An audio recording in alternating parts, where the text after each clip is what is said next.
Chapter 157. The gigantic wild boar continued to wreak havoc in the city, destroying a large number of buildings.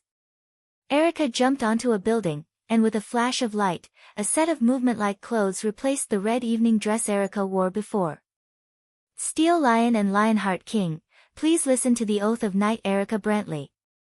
With the recitation of the spell, a magic formation appeared beside Erica, and a steel lion head emerged from the magic formation. The steel lion head opened its big mouth, and Erica thrust her hand into the steel lion head. Then, Erica jerked, and an exquisite rapier appeared in her hand. It's time for the duel, Lionheart, Coeur de Lion. Erica pointed the Lionheart in her hand at the gigantic wild boar, and the energy on the Lionheart skyrocketed, turning into a red lightning bolt and rushing toward the gigantic wild boar. The red lightning bolt hit the gigantic wild boar, and the energy radiated from the gigantic wild boar resisted Erica's attack. Bang! As if it had hit an insurmountable wall, there was a loud bang. Sure enough, it's a divine beast, Erica said as if she knew the result. Despite this, Erica continued to release energy to attack the gigantic wild boar. The gigantic wild boar, as if enraged by the continuous attack, slammed toward Erica. Erica struggled to hold her sword, and was slowly repelled by the impact of the gigantic wild boar. Finally, Erica retreated to the edge of the house.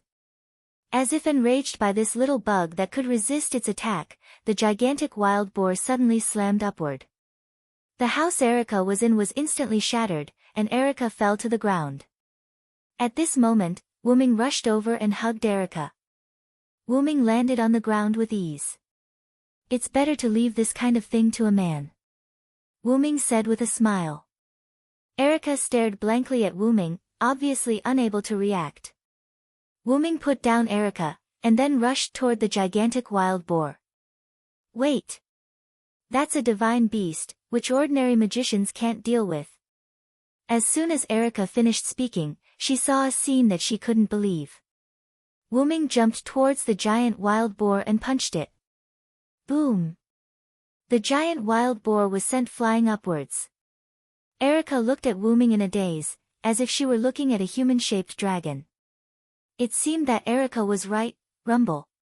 The giant wild boar landed exactly where the giant wild boar was originally standing. It was as if the giant wild boar had jumped up and landed on its head. Wyrm clenched his fists in excitement. His ruby-like eyes were filled with an unruly expression. Sure enough, the me who has grown is no longer the same as before, Wyrm said as he clenched his uninjured right hand. Wyrm's red eyes burned like boiling blood. Perhaps it was because of Wyrm's dragonization, but Wyrm's eyes had turned red a long time ago. Suddenly, a hurricane swept up from under the giant wild boar, and it was instantly torn apart. It doesn't seem to be an ordinary hurricane. Wyrm sensed the surging magic power in the hurricane that was increasing. It increased by about the same amount as the giant wild boar that Wyrm had just knocked down. Just as Wyrm was about to attack, the hurricane instantly dissipated. Wyrm saw a purple-haired figure in the ruins again. Is it that young man from earlier? Wyrm took a closer look. As expected, his senses were right. He must have something to do with this. The purple-haired young man smiled at Wyrm again, but this time, it was a smile filled with fighting spirit. Then, he turned into a gust of wind and left. Wyrm didn't try to chase after him. Instead, he jumped back to Erica's side. So then, Miss Erica, can you tell me more about this world? Wyrm asked with a smile. Erica didn't seem to react to it yet. She nodded blankly. Erica and Wyrm sat on the seats of a certain train station. Due to the evacuation, the station was empty for the time being. After Erica returned to her senses, she immediately asked Wyrm, why can you knock down a divine beast with a single punch? Are you a powerful magician from a mysterious place? Or are you a demon king? Facing a series of questions from Erica, Wyrm expressed that he didn't know what she was talking about. Why don't you tell me what that thing was first, Wyrm said. Huh? You don't know what that thing is? Erica said in surprise. Facing Erica's strange look, Wyrm quickly said, "Just think of me as a reclusive magician who doesn't know anything about the world. I don't think an ordinary magician can knock down a divine beast with a single punch." Erica muttered. Although Erica was very suspicious of Wyrm's origin, she still explained the series of questions about the mythological beasts just now to Wyrm. Before human history, there were many powerful gods in the world, and these existences had no names. After the birth of human beings, these gods, while bestowing human beings with gifts, also persecuted human beings.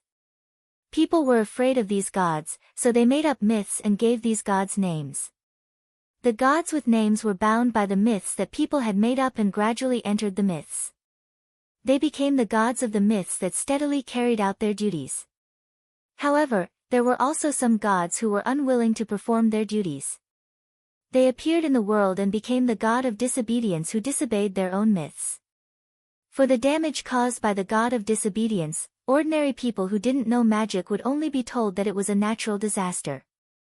Wyrm also knew something about the god of disobedience, which was almost similar to the disobedient heroic spirit appearing in the world. Because the heroic spirit had restraining power, this kind of situation would not happen. And the gods in this world, although bound by the myths made by human beings, could still come to the world. Erica then told Wyrm why they should fight against the god of disobedience. Different god of disobedience had different dangers. For example, the appearance of Poseidon would cause tsunamis, the appearance of the sun god would burn the earth, and the appearance of the god of war would cause wars. After learning that the appearance of the gods would cause various problems, Wyrm had a clue about the problems caused by his arrival in this world. "Am I judged as the god of disobedience by this world?" Later, Wyrm asked, "So, how did human beings survive?" "That's right, since the gods frequently appeared as the god of disobedience, how did human beings survive?" Erica looked at Wyrm with a more surprised look, as if she was asking if he was from this world. However, since Wyrm was her savior, Erica continued to educate Wyrm. Human beings were a kind of existence that could cause miracles. In this world, there were currently 6 gods who killed the god of disobedience for various reasons. They were called Campoin, that is, the god slayers. The god slayers killed the god of disobedience and obtained the divine power of the god of disobedience killed, that is, authority. The god slayers who killed the god of disobedience who harmed human beings were also called Demon King, because of various problems. The god slayers sheltered human beings, destroyed the god of disobedience, and accepted the service of human beings. And just now, the giant wild boar and the hurricane that destroyed the wild boar were the incarnations of a certain god. After more or less understanding the background of this world, Wyrm couldn't help but think of the purple-haired youth from before. Clearly, the other party was a god of disobedience. And at this moment, the world began to change color. Chapter 158. The sky was instantly filled with dark clouds, and the ground was filled with smoke. It began to rain like a storm. Thump, thump, thump. The ground shook. It was the sound of a giant creature moving step by step. Wyrm and Erica looked toward the source of the sound. In the distance, the figure of a giant appeared. The giant's body was several hundred meters tall, and part of the giant's body was covered in a grayish-black ancient armor. The exposed skin and muscles were knotted together, making it seem particularly powerful. The giant's long white beard blocked the giant's nose and mouth, and its 2 white eyes, which seemed to have no sense of reason, hung in the sky like 2 huge copper bells. "That's..." Erica exploded. She used magic to change into battle clothes and ran toward the giant. Wyrm shook his head helplessly and followed. "Stay a moment, God," cried Erica from behind the giant. Hearing someone calling him, the giant stopped and turned his head to look at the human who had stopped him. "Human, how dare you stand in the path of a god?" "How bold of you," the giant questioned Erica with a thunderous voice. "God, you must be the king of Sardinia, Mekhl, who is worshipped by the Phoenicians," Erica said. Mekhl was surprised. He said happily, "Yes, I am Mekhl. I didn't expect someone to remember my name. How surprising. King Mekl, please stop, or Sardinia will be destroyed. Erica continued to persuade him. Human, you know my name, but that doesn't mean you can stop me. Since you know my name, I won't hold you accountable. Then, a bolt of lightning struck Mekl. Boom! A pair of goat eyes vaguely appeared in the cloudy sky, looking at Mekl. Mekl blocked the lightning with his arm. Seems like I have to speed up. With that, Mekl left. Just as Erica was about to chase after him, a hand pressed down on her shoulder. Okay, didn't I tell you? Leave this to us men. Erica turned around, only to see Wu Ming's ruby eyes. In short, leave everything to me. After saying that, Wu Ming walked in the direction that Mekr had left. If it's him, maybe. Erica thought. Erica shook her head and ran in the direction Mekr had left. The storm continued to fall, lightning flashed around, and thunder rumbled. Wu Ming ran in the direction where Mirka left and soon saw Mirka stop. In front of Mekr, the purple-haired youth that Wu Ming had met twice before was floating in front of him. You're willing to fight me even though you haven't gathered all your avatars. That's a good fight, Welslana, Mekr said. The purple-haired youth, Welslana, smiled faintly and said, I am the undefeated war god, an existence that seeks only one defeat. And now, there are not only two gods like us, King Mekr. It seems that I'm blind. I didn't expect another one of my kind to hide like a human. Mekr immediately turned to look at Wu Ming. I'm sorry, I'm not a god. I'm just a traveler who has been to many places, Wu Ming replied calmly. At this moment, Wu Ming already knew why Mekr thought that he was one of their kind, the god of disobedience. Wu Ming's origin dragon bloodline had been strengthened. As a origin dragon that could freely travel through all worlds, it could be said that every time Wu Ming went to a world, the world would give him a new identity. In addition, Wu Ming had a relationship with King Arthur, the Hero King, and others. Therefore, Wu Ming was automatically judged as a mythical existence by this world, the god of disobedience. Now, Wu Ming was like a stone thrown into a calm lake, completely disrupting the development and change of this world. I wonder if there are any legends about me in this world, Wu Ming thought. You don't have to be humble, my fellow. However, although you're also a god, you can't interfere with my battle with Welslana, Mekr said. I don't have any objections. I'm only after failure. Even if it's 1 against 2, I'm confident, Welslana said arrogantly. You dare to say that, army god? Mekr mocked. Don't bother. Wu Ming said, both of you, just go ahead. As soon as he said that, Mekr and Welslana's expressions changed. Even if you're one of our kind, you can't say that. You're really arrogant, unknown god. Mekr and Welslana were a little angry, but Wu Ming was indeed confident. One had to know that Wu Ming had a relic that could deal with gods. Xiao En, can I do it now? Wu Ming asked in his heart. No problem, Master Wu Ming. Enkidu's gentle voice was heard. That was right. Ever since Wu Ming came to this world, Wu Ming realized that Enkidu had awakened. It seemed that because Wu Ming was absorbing power from his roots, Enkidu had also benefited from it. At that moment, Enkidu had completely broken free from the chains that connected heaven and earth and had become Wu Ming's exclusive relic. It was bound to Wu Ming's soul. Then, let's begin, Mekr. Welslana. In an instant, a large number of golden ripples appeared behind Wu Ming, and within the golden ripples, a few golden chains appeared. The chains rushed towards Mekr and Welslana. As Mekr's body was not agile and he was careless, he was instantly bound by the golden chains. Welslana felt that something was wrong and quickly used one of his clones, the phoenix, to escape. It's just a chain. Let's see if I can break free from it. Mekr roared. However, no matter how hard Mekr tried, he could not break free from the chains that bound him.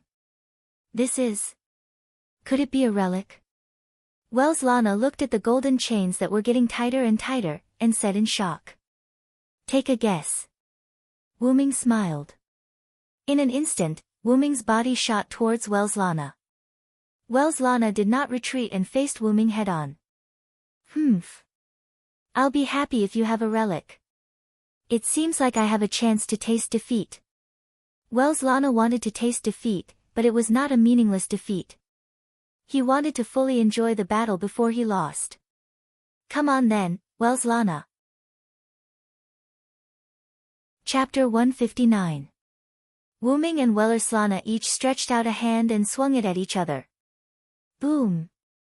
The collision between the fists impacted the surrounding atmosphere, sending out a shockwave, accompanied by a loud noise. After a short separation, Welslana said, "You're really powerful. My bull told me that you have such extraordinary power. Is that so? I have more than that."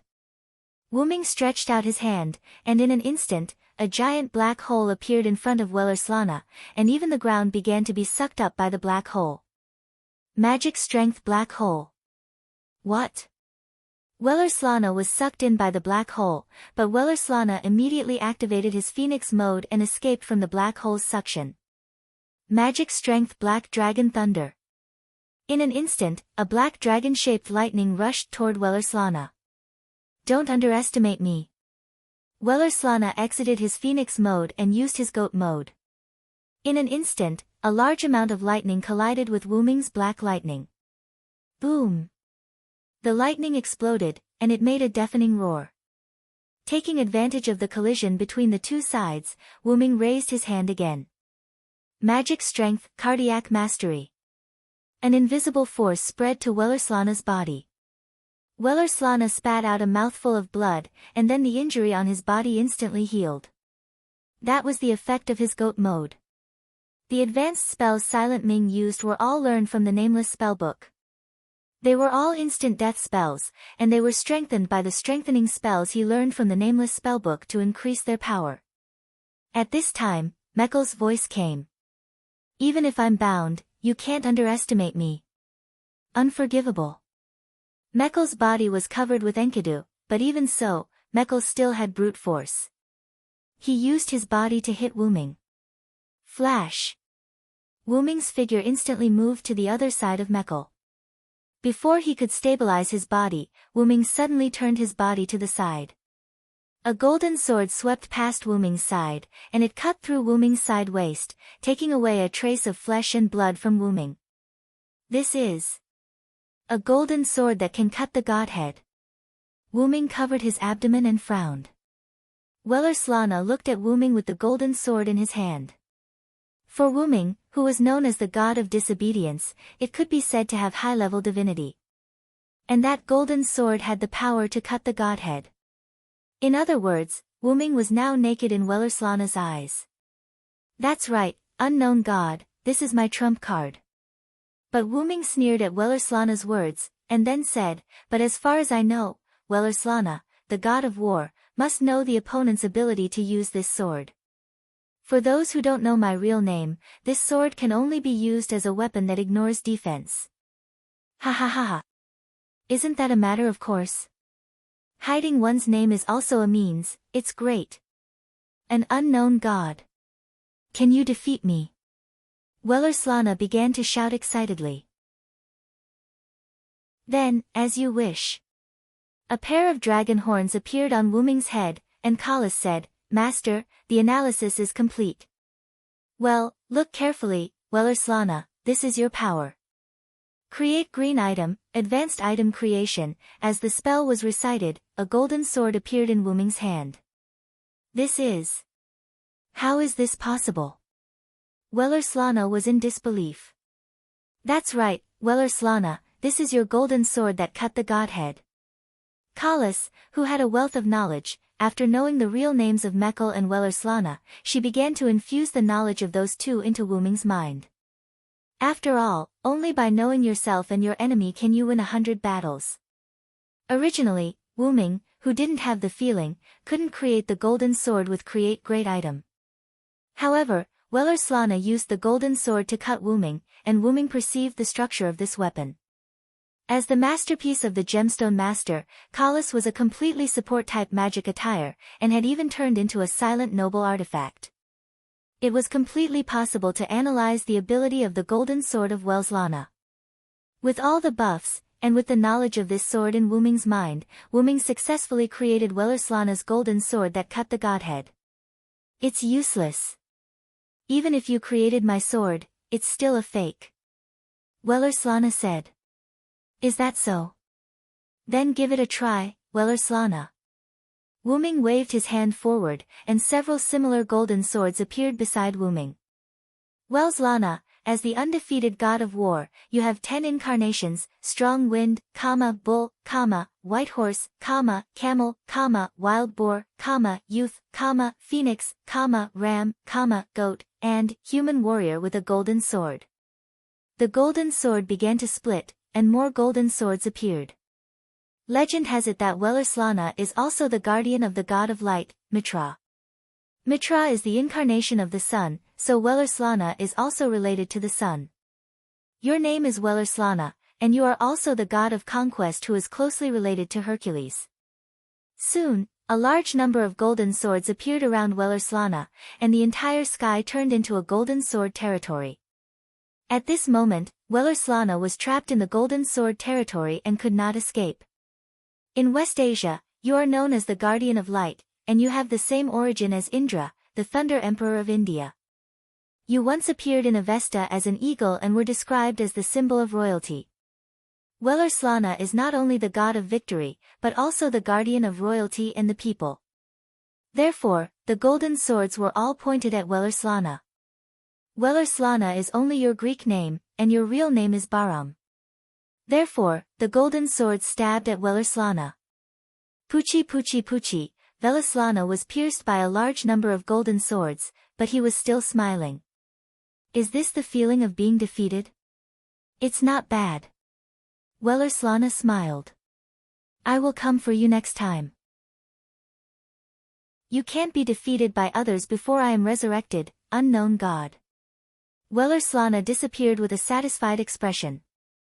All the golden swords shattered, and the golden sword territory disappeared, turning into the storm again. Wuming looked at Mekl, who was standing at the side. This is unbelievable, Mekl said. This is my mistake. I didn't expect you to have a relic that can defeat gods. My kind, give me the price of my failure. Wuming summoned the golden sword again, but this time, it was much bigger than before. As you wish. Pfft. Mekl disappeared in the sky, and the storm stopped raging. The sun reappeared in the sky, and the sunlight shone on the land that was full of destruction. Erica stood in the ruins, looking at Wuming, who was standing under the sun in disbelief. The seventh god slayer is born. Chapter 160. A week had passed since Wuming had killed Welslana and Mekl. Wuming sat cross-legged in a luxurious Western-style room with his eyes closed. Wuming, who had killed the two gods, naturally obtained two authorities. However, these two authorities were of little value to Wuming. Therefore, Wuming used his talent ability, the Noble Phantasm, and successfully merged the two authorities into one. Wuming was checking the authority that had become his Noble Phantasm. In Wuming's spiritual world, a huge stone slab was embedded in it. The huge stone slab was embedded with 12 small stone slabs. Like a clock, they were evenly distributed in 12 positions. It was just like a clock. In the middle of the 12 small stone slabs, there were 2 stone pillars, one long and one short. They were like the hour and minute hands on a clock.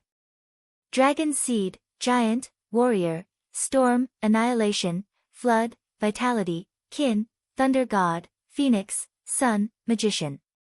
This was what Wuming's authority looked like after he had obtained Welslana and Mekl's authority. Each stone slab was engraved with different scenes, and the position of each stone slab corresponded to each scale on the clock. At that moment, the hour and minute hands were pointing at the small stone slab at 12:00. The stone slab at 12:00 had a magician in a long robe engraved on it. Following Wuming's consciousness, the stone slab that was pointed at there started to glow. In the outside world, Wuming opened his eyes and casually stretched out his hand. A ball of flame appeared in Wuming's hand. As his consciousness changed, the flame in Wu Ming's hand turned into many things. First, it turned into a stream of water, then it turned into a ball of lightning, and then it turned into a purple mist. Wu Ming cast Yggdrasil's spells one after another, casting them freely. Wu Ming clenched his hand, and the purple mist disappeared. It seems that magician has increased my casting speed, Wu Ming said. Then, on the stone plate in Wu Ming's heart, the short stone pillar turned to the 7-o'clock direction, and the stone plate also lit up. There was a human body engraved on this stone plate, and a large amount of energy filled this person. In an instant, Wu Ming felt a surge of vitality gushing out of his body. Wu Ming's mana, spirit, stamina, life force, and all his other attributes had been boosted. At this moment, Wu Ming felt like he wouldn't die even if his heart was dug out. Is this vitality? This feeling is really good. Wu Ming clenched his fist tightly and said excitedly. Each stone plate represented an ability and a form. However, because Wu Ming's previous authority was of little value to him, Wu Ming had upgraded it to a noble artifact. For example, the original form of the giant, the bull, only increased its strength unilaterally. For example, the original form of the dragon, the camel, increased its leg strength and physical toughness. Moreover, all the previous authority required an extremely strange method to activate. The bull required the other party to be strong, the camel needed to be seriously injured, and even the most lethal sun, the original form of the white horse, required the other party to be a sinner. Moreover, each authority could only be used once a day. Mekkel's authority aside, Wellislana's authority was undoubtedly of little value.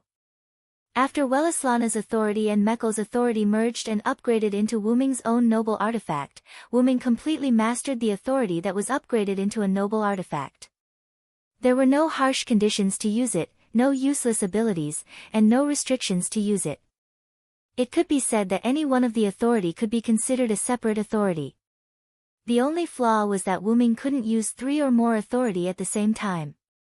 There were only 2 needles in the stone plate, and he couldn't point to 3 stone plates at the same time. Although Wu Ming was a little troubled, the authority relic seemed to be set up according to his current body's performance and characteristics. Wu Ming accepted his fate. At the very least, these 12 authorizations were useful. At that moment, a voice came from outside the door. "King, may I come in?" "Come in," Wu Ming said. Then, Wu Ming's door opened, and Erica walked in wearing a gorgeous princess dress. Erica then walked to Wu Ming and knelt on one knee before Wu Ming and said, "King, lunch is ready. Please eat." Wu Ming looked at the beautiful girl who called him king when they just met and recalled what happened yesterday. After Wu Ming killed Wellislana and Mekkel, the storm stopped. As Wu Ming had already cast a large-scale idler dispersal spell when he came to Wellislana and Mekkel, there were no casualties in the battle between Wu Ming, Wellislana, and Mekkel. As for the destroyed land and buildings, Silent Wonder used magic tools to repair them. Wu Ming still remembered Erica's shocked expression when she saw Wu Ming take out all kinds of things from the golden ripples behind him. After everything was settled, Erica invited Wu Ming to the luxurious villa in a very respectful manner. Wu Ming knew that he had killed the god of disobedience and become a Campoin. This news would definitely be known by others, so Wu Ming didn't hide it. Wu Ming couldn't make up his mind about Erica at first. After all, when Wu Ming, Wellislana, and Mekkel fought, Erica hid and watched the whole process. Erica still knew that Wu Ming was the god of disobedience. Wu Ming wasn't sure if Erica regarded him as the god of disobedience or the god slayer, but based on Erica's current behavior towards him, it should be the latter. Wu Ming said to Erica at that time, "I am the god of disobedience, and there will be disasters if you follow me. Even so, you still want to worship me as your king?"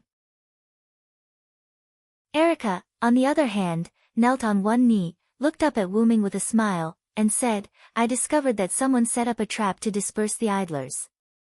I believe in my judgment. A demon king who thinks for the people is worthy of my service." Later, Wu Ming followed Erica's arrangement and came to a villa in Sardinia where Erica belonged. Erica was summoned by her superior organization. Until the next day, Wyrm didn't see Erica until he got up and had breakfast. Until lunch, that is, now. What did the other magicians say? Wyrm asked suddenly. Erica's body trembled, and then she looked at Wyrm. Everyone confirmed the birth of the seventh god slayer through other god slayers, and they unanimously decided to worship you as their king. Erica said. That's right, Erica has been missing for so long because she received a message from her superior organization, Black Cross, and was recalled to the headquarters. Looking at Erica, who was a little nervous, Wyrm said, let's eat first. Yes. Chapter 161. Wyrm followed Erica to the mansion's dining room. After a simple lunch, Erica said to Wyrm, Your Majesty, there's something I need to trouble you with.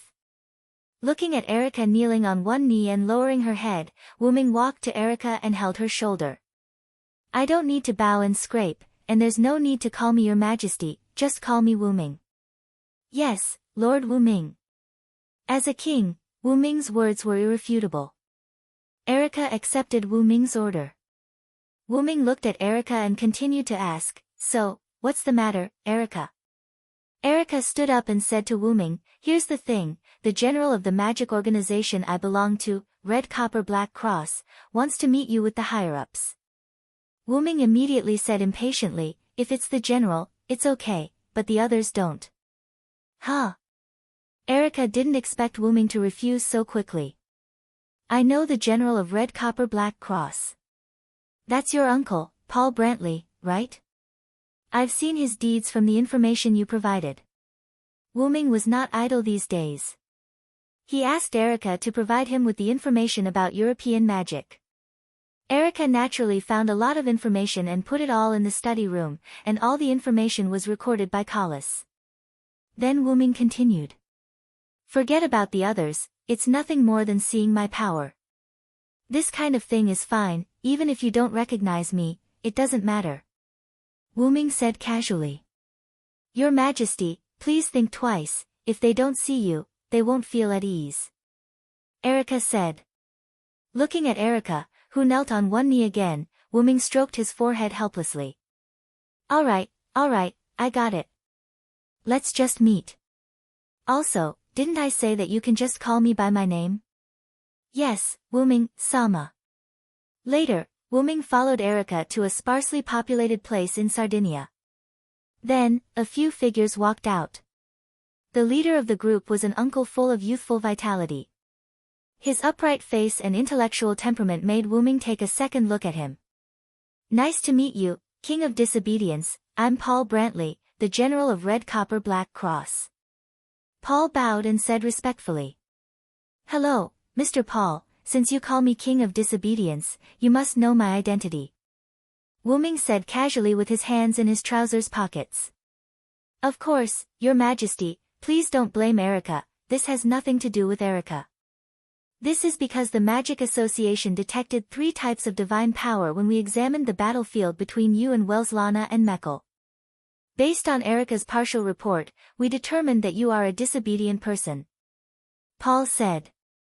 Wyrm thought about it, when he was judged as the god of disobedience by this world, the magic power he produced would also be judged by this world and transformed into the divine power of this god of disobedience. Therefore, in such a fierce battle, there were only 3 types of divine power left at the scene, and the European Magic Association judged Wyrm as the god of disobedience. Then do you trust me so much, aren't you afraid that I will kill all of you? Instantly, Wyrm showed a dangerous expression. The figures behind Paul took 2 steps back in panic. But Paul and Erica were calm. I heard from Erica that before you fought with Welslana and Meckel, you had set up a dispersal system. I believe that such a god is worthy of our support. Paul looked at Wyrm's eyes, and his eyes were quite firm. Just like that, no one said anything, and the atmosphere gradually became anxious.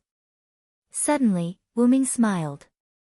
Ha, as expected of the highest knight with the title of Diable Rouge. Wyrm said. I've already returned that title to Red Copper Black Cross because of my role as the Commander-in-Chief. Now, the title of Diable Rouge is held by Erica. Paul said. Erica is a very good knight. Although she is not strong enough, her courage to face the god of disobedience for the people is commendable. Wyrm said, then looked at Erica. Thank you for the compliment, Your Majesty. Erica saluted slightly. To hear you say that, Erica is worthy of her efforts over the years. Paul said. So, do you want to see my power? Wyrm raised a hand and clenched it into a fist. This question. Paul was a little distressed. What's wrong? What happened? Wyrm asked. Actually, another king is coming this way. Paul said with some distress. Wyrm instantly knew what Paul was worried about. The God Slayers were a group of eccentric guys, and because of that, people would serve them as kings. The purpose was to restrict the king's actions. After all, every king was a super bomb that exploded at random times. Every time a king was involved in something, it would cause large-scale catastrophic damage. Not to mention the direct economic losses caused, these magicians also needed to work hard to cover up the truth in the damaged areas. Then I can meet the senior. Wyrm said with a smile. Erica and others looked at Wyrm with a, sure enough, he's troublesome, look. Then Wyrm raised a hand and stretched it forward. Golden ripples appeared, and Wyrm took out a golden scepter from it. Wyrm held the staff of Ain's Ergong in his hand and gently tapped the ground with the bottom of the scepter. In an instant, the scene in front of everyone changed, and the surroundings became similar to the Roman Colosseum. Looking at the venue that was a little larger than the Roman Colosseum and the stars hanging in the sky, everyone was shocked. This is an independent space. And it's a real space. Is this the power of Welslana and Mekker? No, I'm afraid it's the power of the king as the god of disobedience. But can the god of disobedience really obtain the power of other gods? Maybe it's the ability of the king as the god of disobedience. After all, the other god slayers have also admitted that a new compatriot has been born. Listening to the whispers of the people behind Paul, Wyrm didn't want to explain anything. He couldn't say that he wasn't from this world, but he was judged as the god of disobedience by the world when he came to this world. If you want to fight, I will come here with the king, how about it? Wyrm asked. As you wish, king. Paul bowed to Wyrm. Chapter 162. Wyrm cancelled the inherent enchantment. After leaving the 6th floor of Nazalik, everyone once again returned to the deserted wasteland. Yo, you are the strange god slayer. Suddenly, a young man's voice came. Everyone looked at the source of the voice, and a young man stood there with a long tube on his back. This is Italy's King of Swords, Salvatore Anthony. Erica was afraid that Wyrm did not know the king, so she deliberately stood behind Wyrm and quietly told Wyrm. Wyrm turned his head and looked at Erica. You are quite loyal, Wyrm teased. After all, Erica had just joined Wyrm, and she began to think about Wyrm. Of course, after all, I chose to be loyal to you, Erica said with a smile. Then you will not be disappointed. Wyrm raised an unruly smile again. Minister Salvatore, you are here. Led by Paul, the people of Black Cross and Red Cross greeted Salvatore Anthony. Well, I heard that a compatriot was born here, and it is a compatriot transformed from the god of disobedience, so I hurried over to take a look. Although he said that he came over to take a look, Salvatore's eyes were burning with fighting spirit. So, the king of disobedience is you. Salvatore looked at Wyrm again. Yes, it's me. Why? Do you want to fight? Wyrm said directly as soon as he came up. Wyrm saw that Salvatore seemed to be a rather casual person. To put it simply, Salvatore was a fool. Wait a minute, the king of disobedience, didn't you say? A senior executive behind Paul said nervously. Wyrm turned his head and glanced at the man. Fong Xian, I won't fight here. With that said, the staff of Anzavulgan in his hand tapped the ground again. Ripples of energy spread out in all directions, instantly enveloping the few people present. The scene changed, and several people appeared in the arena that they had just come to. Oh oh oh. Is this your authority? It's amazing. Salvatore said excitedly.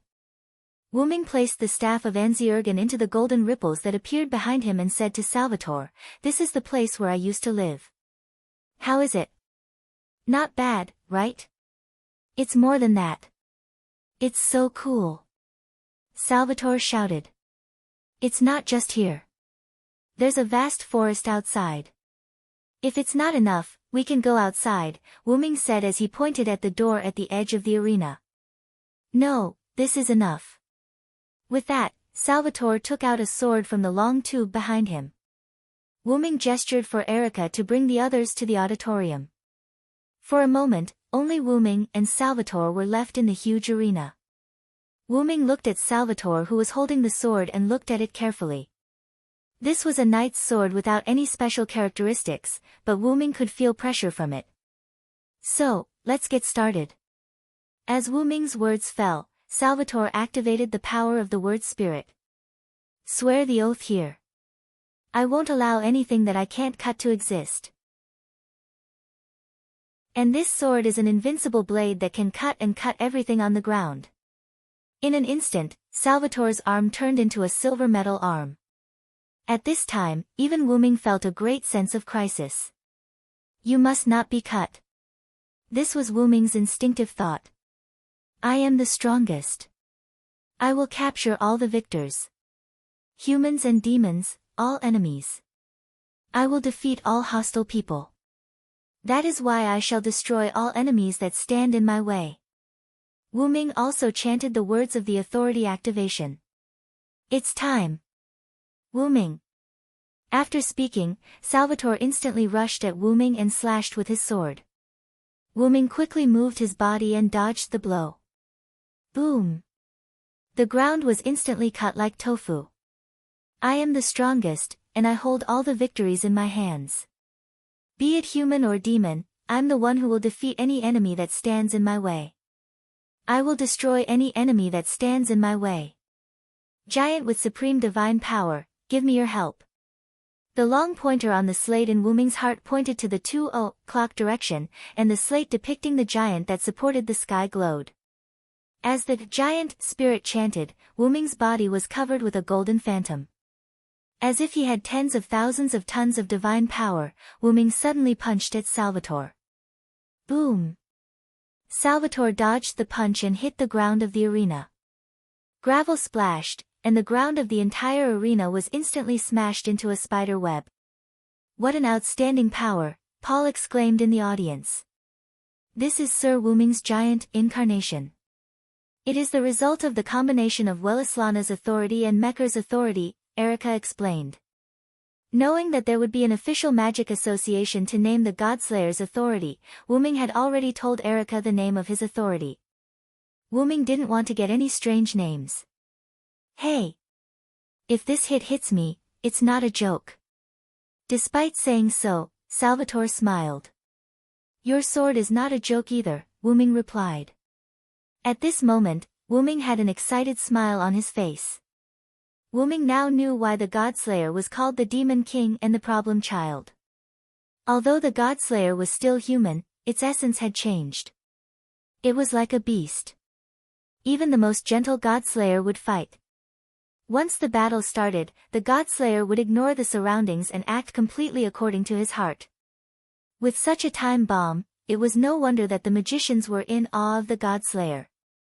Although Wyrm's root dragon bloodline would not be affected, these authorities had been transformed by Wyrm into the accompanying noble phantoms. Therefore, Wyrm was also affected. "Continue, Salvatore." The short needle on Wyrm's inner stone plate pointed in the direction of 10 o'clock. "Be afraid of those with wings.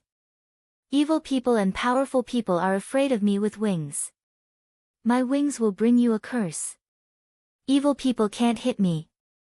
After chanting the words again, Wyrm's figure disappeared in an instant. Wyrm appeared above Salvatore in an instant and gave him a punch. "What?" Salvatore spat out a mouthful of blood. His body was pressed to the ground by Wyrm. Wyrm frowned slightly and moved his somewhat uncomfortable body. It seems that the power of the phoenix is not as simple as acceleration.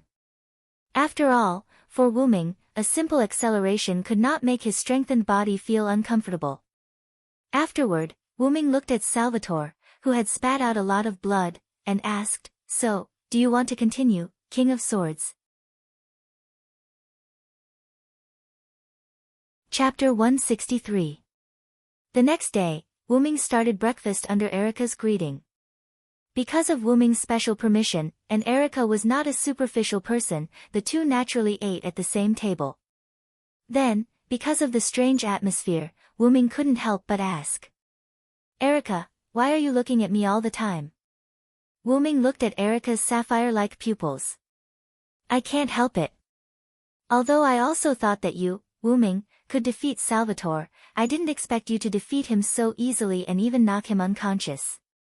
Wyrm couldn't help but remember how Wyrm knocked down Salvatore with Giant and Phoenix yesterday. After Wyrm asked, "Do you want to continue?" Wyrm found that Salvatore had fainted. After all, Wyrm could launch an attack from above. It could be said that he hit Salvatore's head directly.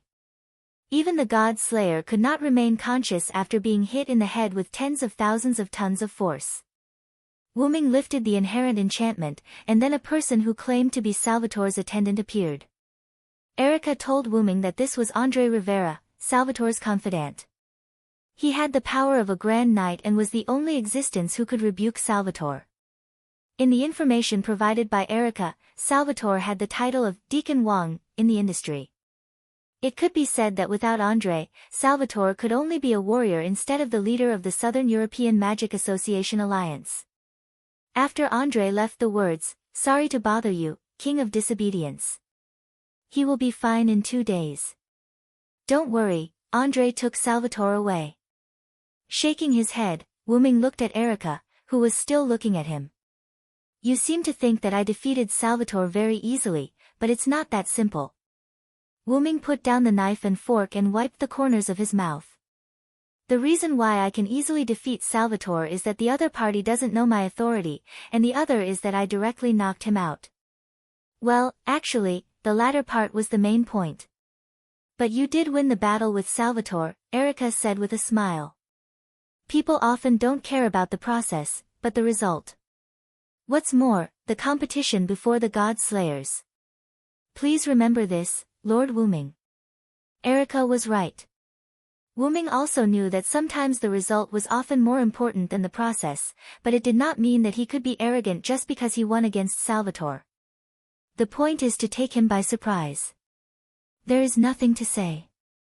If Salvatore is prepared, then it will not be so easy to win next time. After that, Wyrm stood up and walked towards the door. Wyrm opened the door. "I'm going out to study authority for a bit. I'll be back in the afternoon." With that, the sound of the door closing could be heard. Wyrm took out the staff of Ain's Ergong and entered the enchantment. "Lord Wyrm." As soon as Wyrm entered, he saw Satya and Seabass kneeling on one knee to salute him. "Aha," Wyrm replied. Now, Wyrm had seen through it. These guardians were loyal to him. Only Demiurgos and Ye or Abed could be flexible and would no longer kneel to Wyrm. Of course, that was only in informal situations. "I need to test my newly acquired power. Prepare in the arena on the 6th floor." "Yes, Lord Wyrm." Because of the enchantment, only Satya and Seabass, who followed Wyrm, were here, so some work could only be left to them.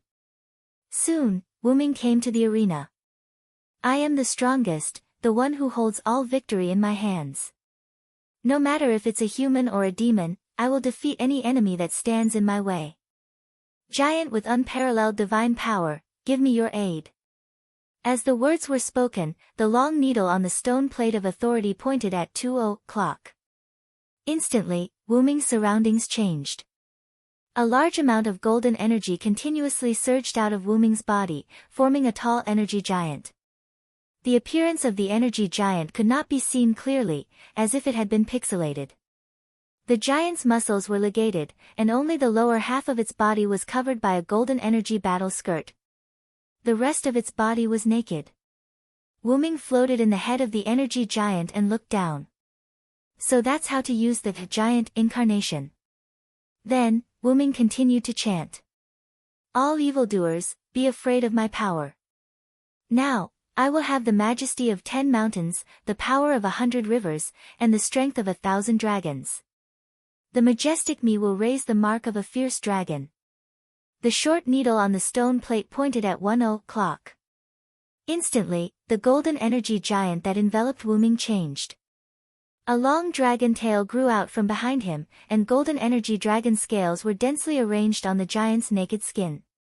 His hands and feet became fierce and sharp, and his face that couldn't be seen clearly instantly became real, like a dragon's head, with a pair of fierce dragon horns growing out of his head. At this moment, the golden energy giant had completely turned into a golden energy dragon man. Wyrm tested a few other authorities, and the results were different from what he knew. As expected, so the power of authority is not just that. Although these authorities have become my noble phantoms, I still can't completely control them. I still need to train. After all, this was a super high-level spell that Pandora and Epimetheus had set up that affected the whole world. If it was placed in the shape moon world, it could be said to be more powerful than magic. Wyrm could not help but think of the night when he was called the God Slayer. After Wyrm fell asleep, as if he was dreaming, Wyrm came to a place that was completely white. Wyrm took 2 steps and stopped. Master Wyrm, someone used an unknown great spell to bring your spirit to this place. Kalis was a noble phantasm that was connected to Wyrm's soul, so naturally, she could come with Wyrm. If you want to play tricks, don't blame me for not holding back. Wyrm said to the air around him. Wah, don't hit me. Suddenly, a seductive female voice was heard.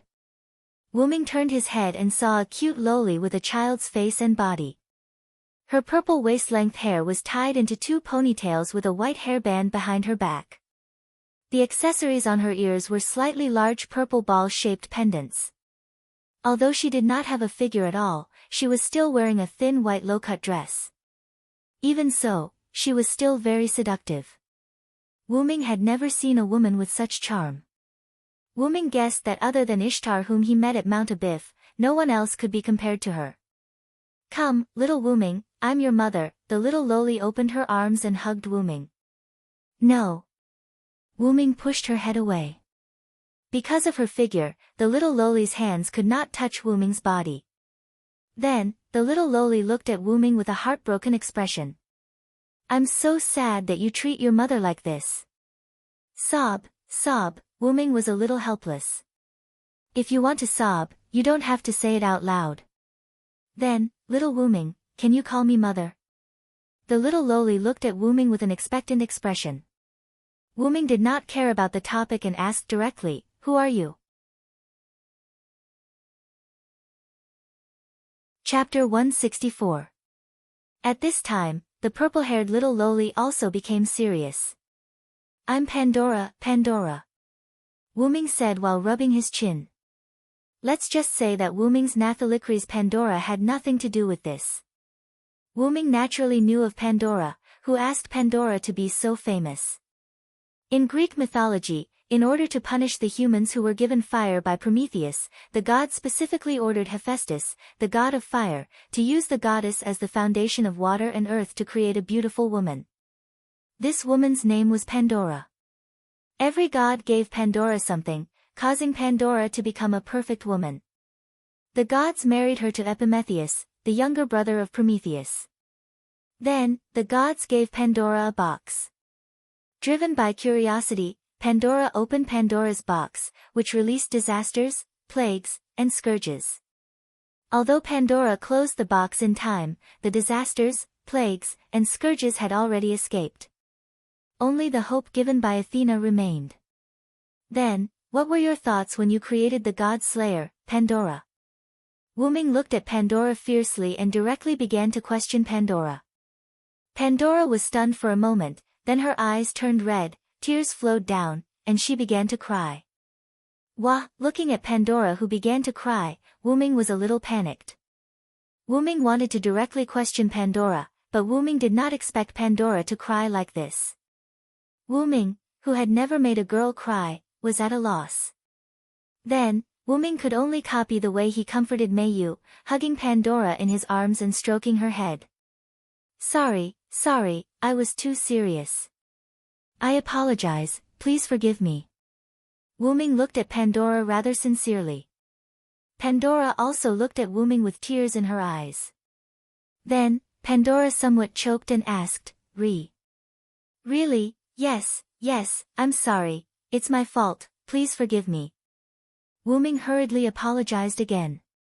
Then, Pandora wiped her tears and looked at Wuming with red and swollen eyes. Then, can you call me Mom, this? Wuming now felt speechless. In the end, Wuming compromised. Sister Pandora. Although Pandora was still a little dissatisfied, Wuming still said firmly, just call me sister, if you can't then forget it. Then. Alright then, Pandora said. Then, Pandora hugged Wuming happily and said, little brother is brother, it's my first time. Listening to this incomparably cheerful voice, Wuming was a little speechless. He wondered if Pandora's crying just now was an act. Okay, Pandora, it's time to answer my question. Wuming patted Pandora's back and said. Yes, what question? Pandora let go of Wuming with a happy face. What exactly is a god slayer? Why can I, a person who is not from this world, obtain authority? What is the use of authority? The god slayer is the product of a worldwide curse that Epimetheus and I created together. It is a guardian to help humans through difficult times. Pandora replied. And the reason you can obtain omnipotence is because I want you to become a god slayer, it's that simple. As for authority, this needs to be judged and used by yourself. Besides, the god slayer is an existence that can automatically increase power, so, authority is slowly grasped. Pandora's face was full of joy as she spoke while swaying left and right. After becoming a god slayer, not only will you be immune to attacks below the god level, but you will also have the benefit of automatically increasing your strength.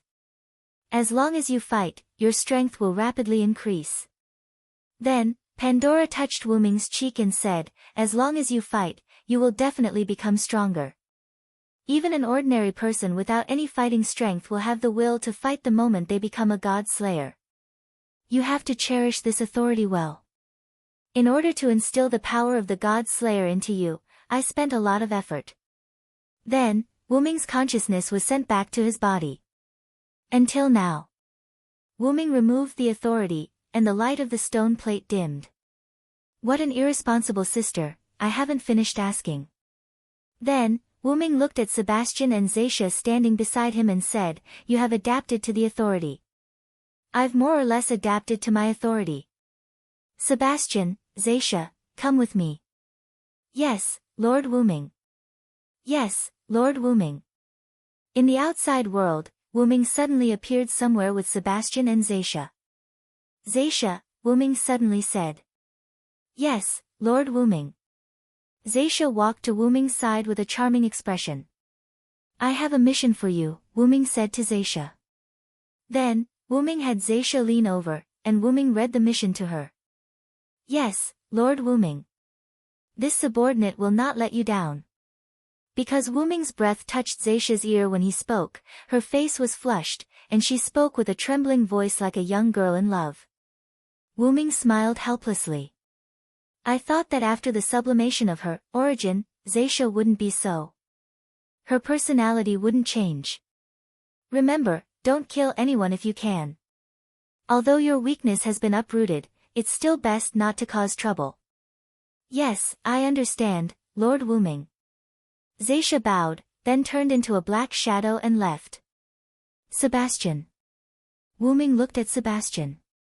Here. Sebastian placed his right hand on his heart and bowed to Wuming. Stay by my side and be my butler. Yes, Lord Wuming. Although Zacia and Sebastian had undergone the baptism of their origin, they did not seem to have changed at all. Zacia was still wearing her purplish-black princess dress with a cake-like hem. Sebastian was still wearing his black butler suit. It could be said that neither of them had changed in terms of appearance or temperament. However, Wyrm knew very well that the two of them could no longer be compared to their previous selves. It could be said that Zacia and Sebastian were the strongest people in Nasalic apart from Wyrm. Even the uncontrollable hidden trump card of Nasalic, libido, might not be able to defeat Zacia and Sebastian. That's all for now. I'll bring you to meet my new subordinate. Then, Wyrm brought Sebastian to the villa provided by Erica. As soon as he pushed open the door, Wyrm heard an extremely pleasant voice. Chapter 165. Wyrm pushed the door open and entered. What he saw was Erica entertaining an exceptionally beautiful girl. The girl looked about 20 years old. She had long golden wavy hair shining with brilliance. She looked very beautiful, and her skin was white and delicate. Her clothes were matched with a white coat, a short knitted dress and pants under the coat, and black boots. You must be the seventh god slayer, Sir Wyrm. I am Alice Louise of Nefar. Nice to meet you, Sir Wyrm. Alice spoke in a calm tone, coupled with Alice's perfume-like noble temperament. Wyrm couldn't help but take a second look. Ahem, Sir Wyrm, it's almost time for you to answer Princess Alice's question. Erica said with some displeasure. After all, such a great beauty is in front of you every day, but you choose to look at someone else, although that person is indeed beautiful. I see. It's nice to meet you, Your Royal Highness Princess Alice. Wyrm said with an elegant aristocrat's salute. In the information provided by Erica, there was this Princess Alice. Duke Godding's daughter, known as Princess Alice to the outside world, became the Speaker of the Sage Council of Greenwich at the age of 16. Now, she stepped down from the position of the Speaker of the Sage Council of Greenwich and was the current special advisor. Because of her extremely high magic talent, she was also known as the White Witch G. Speaking of this White Witch G, she was amazing. She was a genius girl who could fight the God Slayer with wisdom and courage. The British God Slayer, Alexander Gascoigne, was known as the son of the Black Prince Yarek. The Black Prince was once driven out of the United Kingdom by the White Witch G, Princess Alice, and Erica's uncle, Paul Brantley. Because his authority was inclined to support and character, the Black Prince did not entangle too much with Alice and Paul but chose to retreat. Not only did this bring benefits to Alice, but it also gave Paul, a grand knight, an unsurpassable reputation. The story of the Witch G and the Grand Knight working together to fight against the God Slayer and successfully driving him away was widely known by magicians. It was also because of this that Alice was called the Princess and Paul became the commander of the Black Cross. As a God Slayer himself, Wyrm naturally knew how terrifying a God Slayer was. Even if the Black Prince Yarek, the God Slayer, didn't have a strong combat ability, he shouldn't be underestimated. Moreover, it was mainly Alice's wisdom that played a role. Paul was only a supporting force.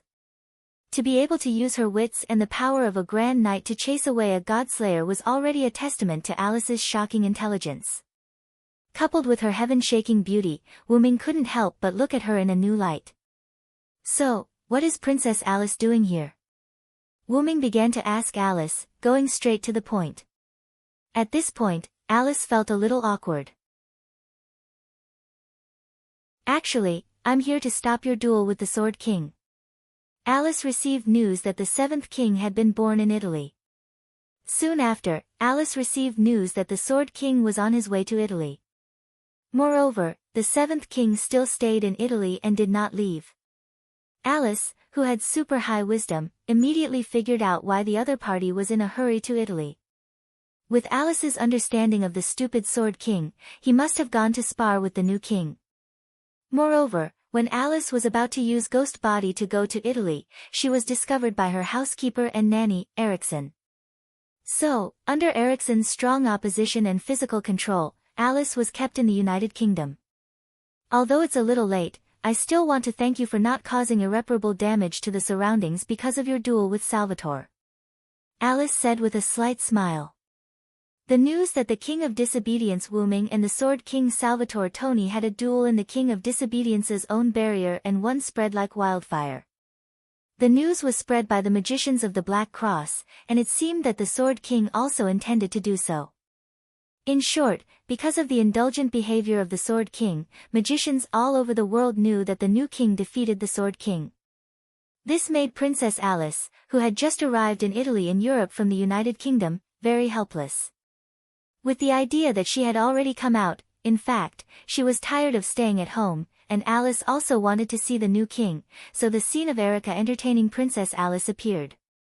Sitting on the sofa, Wyrm couldn't help laughing and said, "So, our famous Princess Alice just got tired of staying at home and ran away from home?" "No.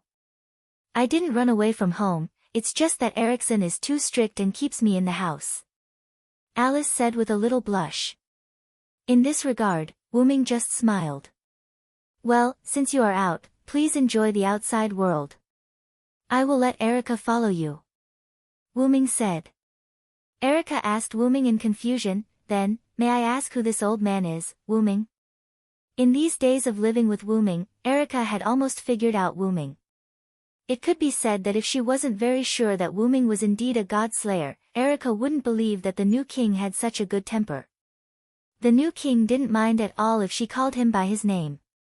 Hearing Erica ask about Sebastian, Wyrm began to introduce him. "This is my butler, Sebastian Dean." Then there was a moment of silence. "And?" Erica asked helplessly. That wasn't what she wanted to know. Alice also had a curious look on her face. "If I have to say, Sebastian is my power," Wyrm said. Wyrm waved at Sebastian, motioning for him to say a few words. "Greetings, ladies. I am Lord Wyrm's butler, Sebastian.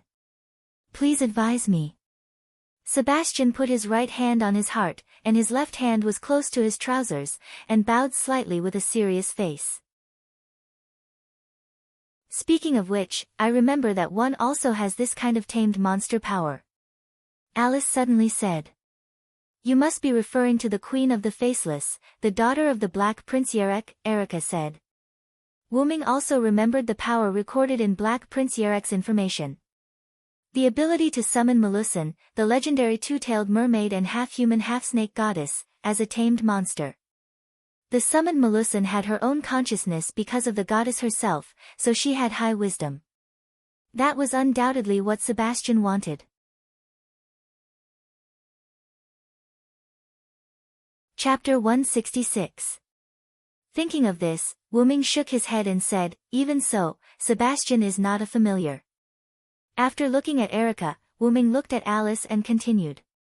"In terms of strength alone, Sebastian is almost comparable to any of the god-slayers." As soon as these words came out, Erica and Alice were a little surprised. The reason why the god-slayers were called god-slayers was that in addition to having the authority to kill the god of death, they also had a super high level of physical defense. The God-Slayer had a magic immune body that was immune to divine attacks, and the body of the God-Slayer also had super high endurance in terms of defense against physical damage.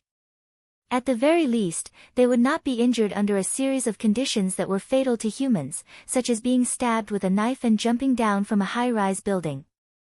As for large-caliber sniper rifles, it was hard to say. After all, no one dared to use a sniper rifle to experiment on the God-Slayer, and the magicians disdained and dared not use sniper rifles on the God-Slayer. In case the God-Slayer did not die, then they would face a punishment more terrifying than the catastrophe and the God of Disobedience. No country or organization would be able to bear such a burden.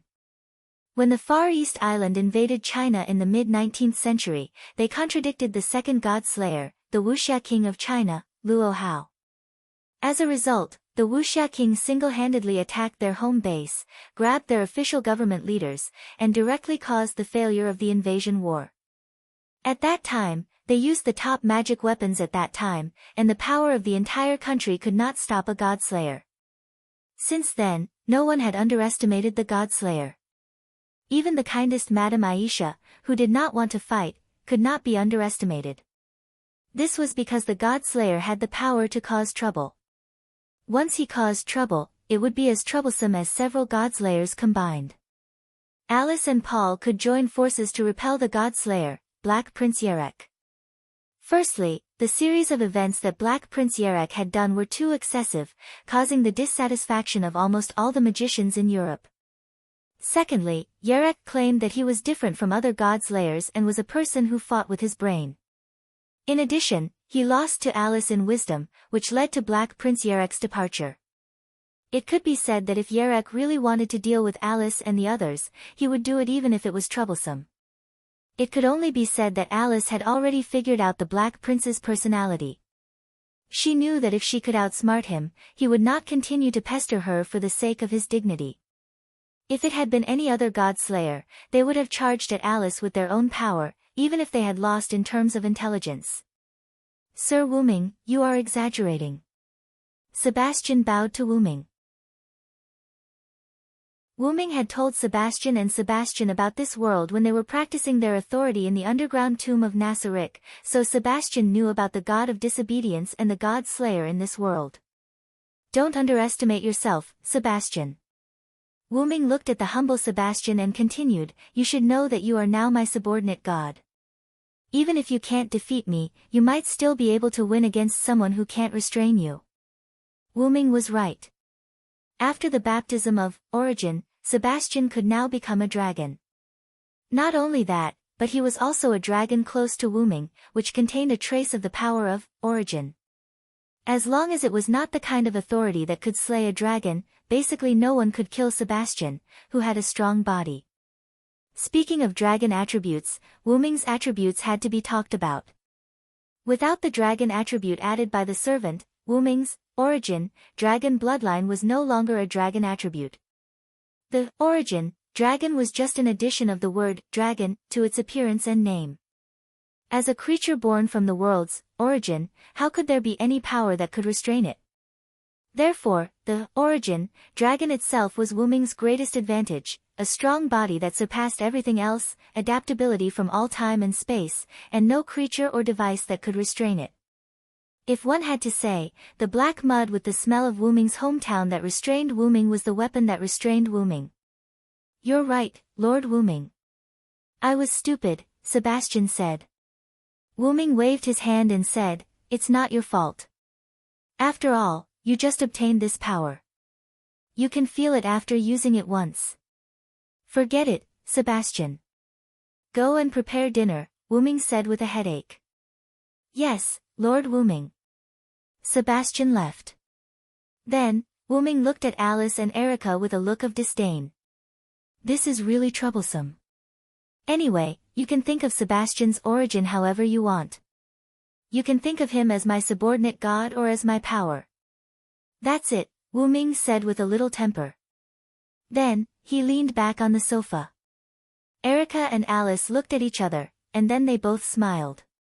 You're really like a child, Wuming, Erica teased. I didn't expect Lord Wuming to have such a cute side, Alice said. Because Alice and Erica were old friends, Erica had told Alice about Wuming's easygoing personality, which was why Alice was so presumptuous. Wuming looked at the two of them with dead fish eyes. Since he stopped using the body of a servant, Wuming's temperament had changed back to that of a teenager. Even though he had been active in Connaught, Britain, and Europe for nearly 50 years, Wuming still had the mentality of a teenager. Actually, if one really had to say, Wuming could be considered a problem child. His time as a servant was only slightly affected by his rank and origin at that time. By the way, Alice, you should have other purposes for coming to me, right? Wuming ignored the two's teasing and suddenly changed the topic. Alice and Erica also stopped teasing.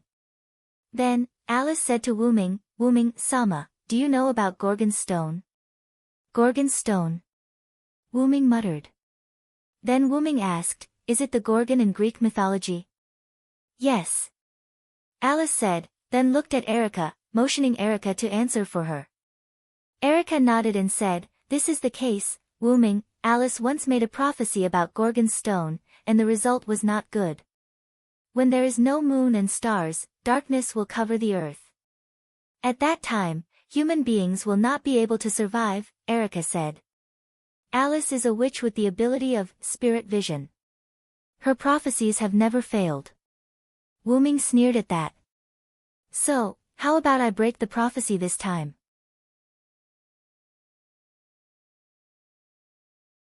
Chapter 167. Judging from the prophecy, this seems to be the power of the god of disobedience. There are only a few gods who are related to Gorgon's stone. Wyrm held his chin with both hands as he looked at Alice and Erica. The main ones are the three Gorgon sisters, Medusa, Stheno, and Euryale. However, I don't think the three Gorgon sisters who've been belittled as monsters would have the desire to destroy the world. Subsequently, Wyrm said casually, anyway, give me the Gorgon stone now. I'll settle this. Alice and Erica looked at each other for a moment, then nodded. At night, Wyrm was alone in his study room. His desk was filled with books, and the books on the bookshelf were different from before. Erica had replaced all the books here. They were all books about myths and legends. Meanwhile, the books on Wyrm's desk were all about Gorgon. Wyrm picked up the Gorgon stone in his hand and studied it carefully for a while. The Gorgon stone was an obsidian metal with a portrait of a Gorgon engraved on it. Wyrm could not help but exclaim as he looked at the Gorgon stone that looked like Medusa's head, this doesn't seem like an ordinary god relic. Wyrm had seen a god relic once before he became a god slayer. It was the young man he had met when he first arrived in this world, the grassy guardian. The slate in his hand was a spellbook, which was a god relic. Wyrm would not misjudge his senses after becoming a god slayer. Because of that, Wyrm could clearly sense that the power contained in the Gorgon stone was not as simple as it seemed. Just like, the godhead of a god. Wyrm said calmly. Wyrm, who had the golden sword, could feel that the power of the Gorgon stone gave him the same feeling as when Wyrm used the golden sword to cut through Welislana's godhood. I wonder if the golden sword has any effect on the materialized divinity. Wyrm stroked his chin and shook his head. I don't dare to do anything. Let's first record the knowledge about Gorgon. Then, Wyrm picked up a book on the desk and opened it, saying, please, Kalis. Yes, master. The dragon horn on Wyrm's head flashed, and like a scanner, a golden light shone on the book in Wyrm's hand. Almost a few seconds later, Kalis put away the scanning ray. Master, do you want me to transfer the knowledge to you now? Kalis asked. Just transfer it directly. After all, time is running out, Wyrm said, and then closed his eyes. After a few seconds, Wyrm opened his eyes. No matter how I look at it, I feel that it's great to have you here, Kalis. Wyrm smiled. That's just because you're lazy, master. Kalis said with a helpless tone. After all, Wyrm had a photographic memory now. However, with Kalis here, why would Wyrm waste time and effort to slowly read these myths by himself? Well, doesn't this show how important you are, my dear Kalis? Hurry up and continue to the next book. Try to enter all the knowledge about Gorgon before you go to bed. Yes, yes. However, no matter how he listened to it, Wyrm felt that Kalis's voice had a hint of shyness. Wyrm and Kalis kept repeating the cycle of scanning, transferring knowledge, and receiving knowledge. The next day, Wyrm, who was sitting at the dining table, yawned. Erica couldn't help but say, you didn't really read myths the whole night yesterday, did you? Erica couldn't help but think of what Wyrm had said after his conversation with Alice and Erica the day before. Erica, please send the books about myths to my study. Gorgon first, please. Then, Erica complained and contacted the staff of the Black Cross. They removed the historical records and information about European magic in Wyrm's study overnight and replaced them with books about myths. Of course, because there were more books, Erica put many books in other rooms, waiting for Wyrm to finish reading the books in the study before replacing them. Although Erica complained when she contacted the Black Cross, the staff of the Black Cross, including its commander, Paul, said with a smile, compared to the other god slayers, Lord Wyrm is really easy to serve. That's right, as long as he didn't cause trouble everywhere, not to mention all the books about myths, even if Wuming wanted to be the commander of the Black Cross, Paul would agree unconditionally.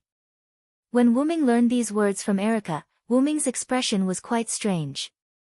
Wuming couldn't help but think, are the God's layers such a headache for magician? Although it was hard to believe, the God's layers were such a headache for others. No matter how honest Wuming was, no matter how much he didn't stir up trouble, no one would be able to put their hearts at ease. After all, among the 7 God's layers, Madame Aisha, who was known as the one who didn't want to fight the most, also had the power of a natural disaster. If she was accidentally implicated, she would be even more terrifying than the oldest God Slayer, Marquis Waban. While eating, Wuming said to Erica, "It's no big deal. I have callus. I just stayed up for a short while yesterday." Wuming had long told Erica about callus, so Wuming was not afraid that Erica didn't understand. But Alice, a young man who had just come into contact with Wuming, was quite interested in this callus that Wuming mentioned. At this moment, the golden dragon horns on Wuming's head appeared, and he said, "Actually, to put it bluntly, Master is just lazy in bed." "That's where you're wrong." Wuming continued after eating a mouthful of rice, "Now I realize that the bed is the greatest invention of mankind." "Callus won't believe an excuse," Callus retorted. Alice watched the conversation between the master and servant with interest. She then asked Wuming, "Master Wuming, do you think?" "Master Wuming, does Ms. Callus belong to you as well?" Wuming answered after taking a sip of milk, "You can put it that way. You can think of Callus as a super high-level god relic that has its own consciousness." In reality, Wuming was right. Wasn't Callus, who was connected to Wuming's soul and had become his relic, Wuming's authority? Since he was known as the god of disobedience, wasn't his tool a god relic? "Master Wuming, you're such an interesting person." Alice smiled. It could not be helped.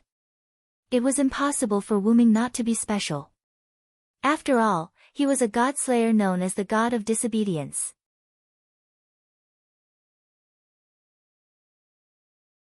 Chapter 168. Wuming separated from Erica and Alice after breakfast. Wuming asked Erica to take Alice around Italy, and Wuming specifically told Erica not to come to him. However, in order to make a fair deal, Erica asked Wuming, "Please don't involve the people." Wuming smiled helplessly. "Don't worry, I'm not one of those battle maniacs. When I fight, I forget about the surroundings. Besides, I have an inherent barrier, and I will put the battlefield inside the inherent barrier." Wuming still clearly remembered Erica's suspicious eyes. After that, Wuming came to a small island in the Mediterranean Sea. Crash, listening to the sound of the wind blowing the waves, Wuming couldn't help but breathe a sigh of relief. Then, Wuming took out Gorgon's stone. Although I can seal Gorgon's stone with a sealing technique, it's better to solve it in one go. After that, Wuming stretched out his hand and chanted the spell, "Create great item, advanced item creation." With the condensation of magical particles, a lightning-shaped blue dagger appeared in Wuming's hand. That was Castor Media's noble artifact, Rulebreaker. Wuming gently touched Gorgon's stone with Rulebreaker. In an instant, the Banshee's eyes on Gorgon's stone glowed scarlet, and a powerful magical power burst out. "That's all right." Looking at Gorgon's stone, which had completely broken the seal, Razan said. When Wuming got Gorgon's stone, there was a noble artifact seal set by Black Cross on it. Although the seal was broken, it still had some effect. At this moment, in order to avoid trouble, Wuming directly broke the seal. Wuming stretched out his hand again and took out Staff of Anziurgan from the golden ripple on his side. He put Staff of Anziurgan beside him, and Staff of Anziurgan automatically floated in the air, rotating slowly. "Next, we just have to wait," Wuming said, sitting cross-legged on the ground and closing his eyes.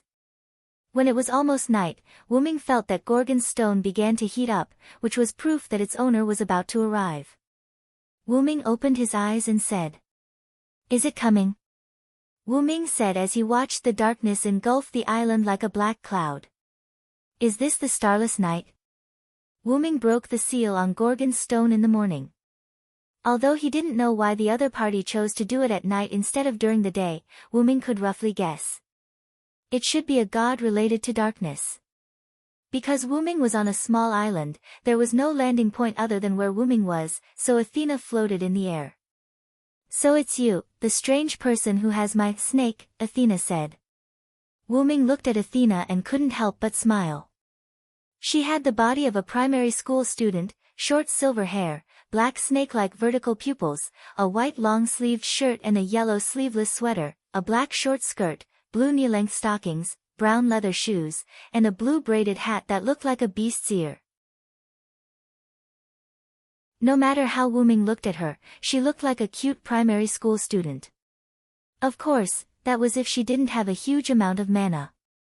"My name is Athena. You are both my compatriot and my natural enemy. Tell me your name." Athena's vertical pupils stared coldly at Wyrm. "Just call me Wyrm, Athena," Wyrm said with a smile, and at the same time, he released his mana. "You're an interesting fellow. Even though I would like to know why you, who share the same origin as me, would become my enemy, I'll retreat for now since it's you," Athena said as she sensed something amiss the moment Wyrm unleashed his magical powers. Then, the darkness around the island began to retreat, and Athena also left in another direction. "I will leave my snake with you for the time being, someone who shares the same origin." This made Wyrm a little confused. "It can't be because of my identity as the god of disobedience in this world," Wyrm said after thinking for a moment. Although Wyrm was still Wyrm was branded as the god of disobedience when he came to this world. Of course, this brand did not bind Wyrm, it just gave him another identity. Wyrm did not care at first. But now, it seemed that this identity of the god of disobedience was a little special. Even Athena knew about him. When Wyrm released his mana, Wyrm saw the expression on Athena's face. It was obviously a look of surprise when she saw someone familiar or when she knew about Wyrm's existence. "Seriously, giving me such a headache every day. Gaia and Alea are like this, even this world without any restraints is like this," Wyrm complained helplessly. Wyrm could not help but remember that Gaia and Alea created a historical story for Wyrm in order to make him a servant of the human faction. That history was not fake, but the restraints threw Wyrm into a historical story. To put it bluntly, it was just giving Wyrm another identity. Just like Wyrm in this world, a stone thrown into the lake would definitely cause the lake to change. Wyrm even suspected that this was a collusion between the worlds. Shaking his head, Wyrm did not think about it anymore. He put away the inherent barrier in the staff of Anziwergong that he had set up in the outside world. Wyrm instinctively opened a portal and walked in. In the villa, Erica and Alice sat on the sofa, drinking their respective drinks and chatting intermittently. "It's already night time, and there's still no news of Lord Wyrm," Alice said worriedly. "Wyrm should have moved the battlefield to his own barrier, and maybe he didn't come," Erica said. "By the way, Erica, do you think Lord Wyrm can win?" Alice asked. Erica did not care about this and said confidently, "Winning is not a problem." Alice was a little puzzled. Why is Erica so sure? Erica took a sip of coffee and said, "That's because he's the king I have to serve. As a subordinate, how can I not believe in my master?" Alice was a little unhappy. What a cunning answer. Then she said, "By the way, Lord Wyrm is really miraculous. A disobedient god actually became a godslayer. This is something that has never happened since ancient times." At this moment, Alice was suddenly stunned. Light flowed in her eyes as if she was playing something. "Alice?" Erica noticed that something was wrong with Alice. She quickly put down the coffee in her hand, stood up, and walked toward Alice. Could it be? Spirit vision has been triggered. Erica was indeed a genius of the Red Cross and Black Cross. She immediately noticed Alice's current state. At this moment, a black-purple portal opened, and Wyrm walked out of it.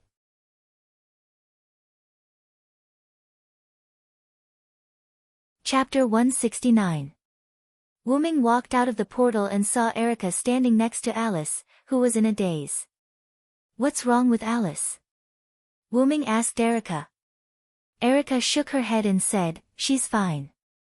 Alice merely triggered her spirit vision. Spirit vision had two modes, active and passive. The prophecy of the starless moon and Gorgon's stone was precisely what Alice had predicted by activating her spirit vision. Clearly, her spirit vision was passive this time. Wuming walked to Erica's side. Looking at the dazed Alice, he mumbled, "Is there a new prophecy?" It was also at this moment that Alice's eyes regained their luster. This meant that her spirit vision had ended. "How is it, Alice? Did something new happen?" Erica asked as she bent down in front of Alice as soon as it was over. Alice glanced at Erica, then looked at Wuming. "Lord Wuming." Alice looked at Wuming in a daze. Seeing that something was wrong with Alice, Wuming hurriedly shouted, "Alice! Alice!" As if Wuming had been awakened, Alice's body swayed violently. As if Wuming had short-circuited, Alice's body became unstable as if she was about to disappear. Just as she was about to fall, Wuming instantly appeared beside Alice and hugged her. "Lord Wuming, I'm sorry. It seems that I won't be able to tell you a new prophecy here," Alice said as she lay weakly in Wuming's arms. "Is it the side effect of spirit vision that's causing your spirit body to become unstable?" Wuming asked. "Don't worry." After saying that, Wuming closed his eyes. On the stone plate in his heart, the long needle instantly moved to the 12 o'clock position. It was a mage wearing a long robe whose face couldn't be seen clearly. The stone plate lit up. Then, Wuming seemed to have obtained a supreme divine power. His body flashed with a golden light, and his eyes emitted a golden light. Like a big golden light bulb, Erica and Alice in Wuming's arms couldn't help but squint their eyes. "Is this Lord Wuming's power?" Alice, who was in Wuming's arms, asked weakly. "Yes, this is the mage's incarnation, which evolved from Wuming's youth's incarnation. The young man's incarnation had a powerful power of speech, it could bless human beings, gain power from human beings, and it also had a very important thing, blessing. Naturally, the magician that evolved from the youth also had the ability to grant protection to others. It's coming, Alice." After saying that, Wuming's face slowly moved towards Alice. Wait, no. Wuming-sama." Alice, who had never experienced such a thing, closed her eyes with a red face. Then, just when Alice thought that Wuming was going to kiss her, there was nothing wrong with her lips, only her forehead. Alice opened her eyes and saw Wuming's forehead tightly pressed against hers. Wuming's big golden eyes looked at Alice with a hint of a smile. Alice was a little embarrassed, and her face instantly became more rosy. "Focus, close your eyes, I'm going to give you a blessing." Wuming reminded her. Yes, Alice said with a red face. Then, Alice closed her eyes and began to receive Wuming's blessing. A steady stream of huge magical power was transmitted to Alice's body through her forehead. In an instant, the magical power was transformed into vitality, replenishing Alice's weak body. Alice felt as if she was soaking in a hot spring. Her surroundings were filled with warmth, and gradually, Alice had the idea of falling asleep. After Wuming felt that it was enough, his forehead left Alice's forehead and removed the mage's incarnation. Looking at Alice, who had a happy smile on her face and closed her eyes, Wuming patted Alice's cheek and said, "Wake up, don't fall asleep."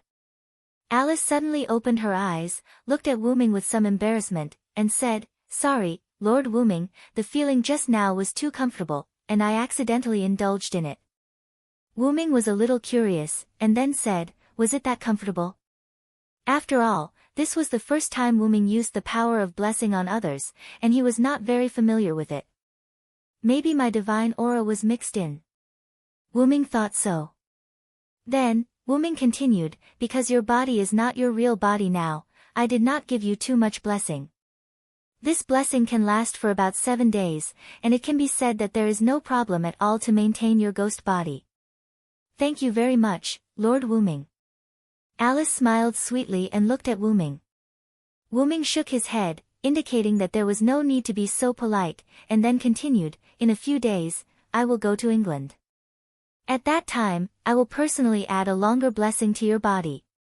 I believe that if this is the case, you should be able to use your own body to walk around, and you don't need the ghost body. Wuming's words made Alice fall into deep thought. Being able to walk freely in various areas was something that Alice had never thought of. After all, Alice's body was weak because of the negative effects of her powerful talent. This was not a disease, and it was basically untreatable. Just as Wuming looked at the pondering Alice, the person next to him was a little unhappy about being ignored. I say, it's about time for you to let go. Erica said with a fake smile, but everyone could hear the anger in Alice's voice. At this moment, Wuming and Alice realized that the two were still hugging each other. Ah! Alice screamed and quickly broke free from Wuming's two big hands. Wuming took the initiative to let go of Alice and smiled awkwardly. Ahem, although your Highness Alice's body is fine, your spirit hasn't fully recovered. Your Highness Alice, would you like to take a rest? Erica said after coughing. Spirit vision consumed not only magic power but also the caster's spirit power. This was also the reason why many witches fainted after divination. It was because the things they prophesied were too huge. The huge here didn't refer to the body, but to the status. Wuming also nodded in agreement, then looked at Alice. Alice shook her head and said, I'm fine. I think it's better to tell Lord Wuming the new prophecy as soon as possible. And after Lord Wuming added a blessing to me, I feel unusually excited. I don't feel the fatigue from using spirit vision at all. With that, Alice jumped up and down like a little girl to show that she was completely fine. Seeing that Alice had said so, Wuming and Erica didn't insist.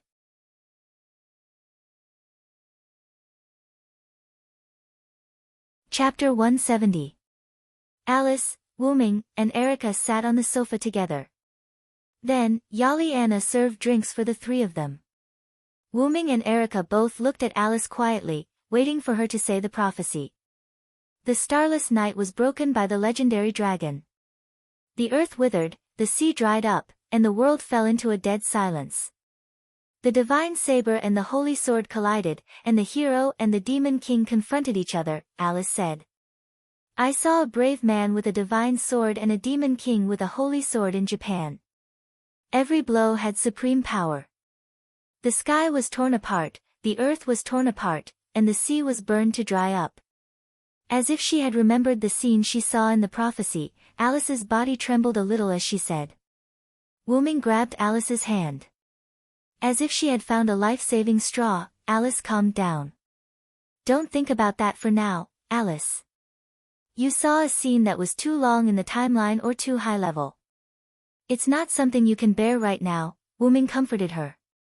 Then, Wuming, Alice, and Erica began to think about the meaning of this paragraph.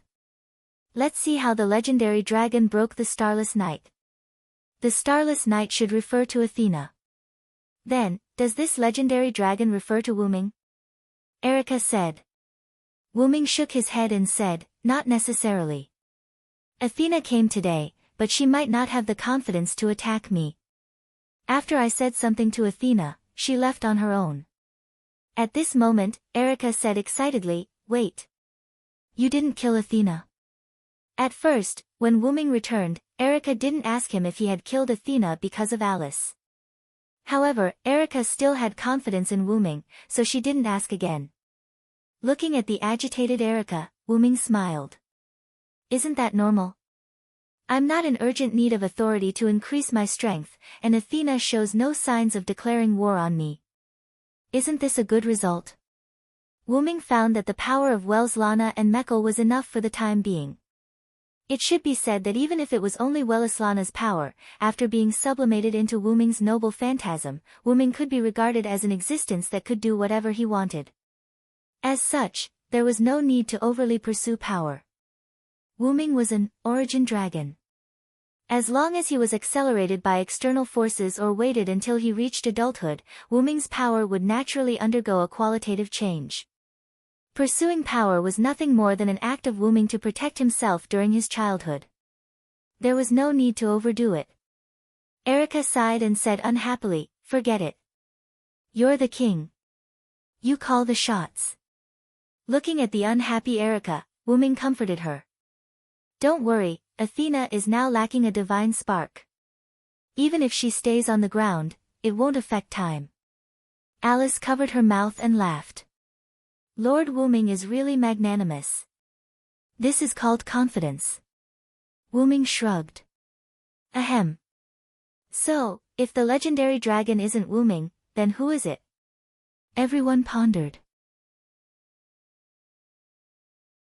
The legendary dragon should be referring to myself. Breaking the starless night shouldn't be referring to what happened today. After all, Athena retreated of her own accord and didn't fight. At present, the Gorgon stone is still in my hands. The legendary dragon breaking the starless night is likely to happen in the future. Wuming thought. Let's not talk about this for now. Have you noticed that the demon king with the holy sword is likely to be the god slayer? Because his speculation was almost done, Wuming began to change the topic. According to the saying, the confrontation between the hero and the demon king, if the demon king refers to the god slayer, then the hero with the divine sword refers to the god of disobedience, Erica said. And the series of disasters mentioned later are likely to be caused by the descent of the god of disobedience, but it can't be ruled out that it was caused by the god slayer, Alice added. The problem now is the identity of the hero with the divine sword and the demon king with the holy sword. It's easy to find the god slayer with the holy sword. After all, there are only 7 god slayers. But it's hard to say about the god of disobedience with the divine sword. In the myths, there are many gods who use the divine sword as their weapon, Alice said with a headache. Everyone pondered. After a moment, Wuming spoke. Let's not think about this for now. We can't figure it out now. At worst, we'll just deal with it when it comes. Wuming. Lord Wuming. Erica and Alice grumbled. That's enough. Even if the sky falls, there are tall people to hold it up. If you keep thinking so hard, you'll grow old. As he spoke, Wuming stood up. In a few days, Erica and I will send you back to England. You can think about these things then. After that, Wuming left the living room. After Wuming left, Erica sighed. He really isn't worried at all. Erica didn't know whether to be happy or distressed. Should she be happy that her king was confident or distressed that she was too ambitious? Alice smiled faintly and said, "Isn't this good? As a king, you have to have confidence. This is also the charm of a king. That's because Your Highness Alice has a good mentality. You're the Princess Alice who fought a battle of wits with Black Prince Yarek and even drove him out of England in the end. That's all thanks to the help of Miss Erica's uncle, Lord Paul," said Alice. "You're too serious, Your Highness Alice. You'd better go and get some rest. After all, mental exhaustion can't be eliminated." Erica stood up and was about to send Alice back to her room. "I know, Miss Erica. I'll go by myself. By the way, Lord Wuming is really outstanding. You must seize the opportunity." After teasing Erica, Alice walked up the stairs and toward her room. Erica blushed but didn't say anything. Seize the opportunity. On the other side, Wuming sat at his desk and picked up the book that recorded the myths again. "It seems that I have to finish recording the myths as soon as possible, or the sword of spiritual speech will become useless," said Wuming. After learning that the god of disobedience who caused the starless night was Athena, Wuming had thought that he had to record the myths in his spare time. In this world where the god of disobedience often appeared, he couldn't do anything without a store of knowledge. Compared to other authorities, although the sword of spiritual speech hadn't been upgraded or enhanced, it was still Wuming's trump card. After all, this sort of spiritual speech was too unfair. As long as one knew the stories of the gods, they could seal the gods' abilities. The warrior authority, which had been upgraded to a noble artifact, could naturally be used on heroic spirit followers. It was a great weapon. How could he not cherish it?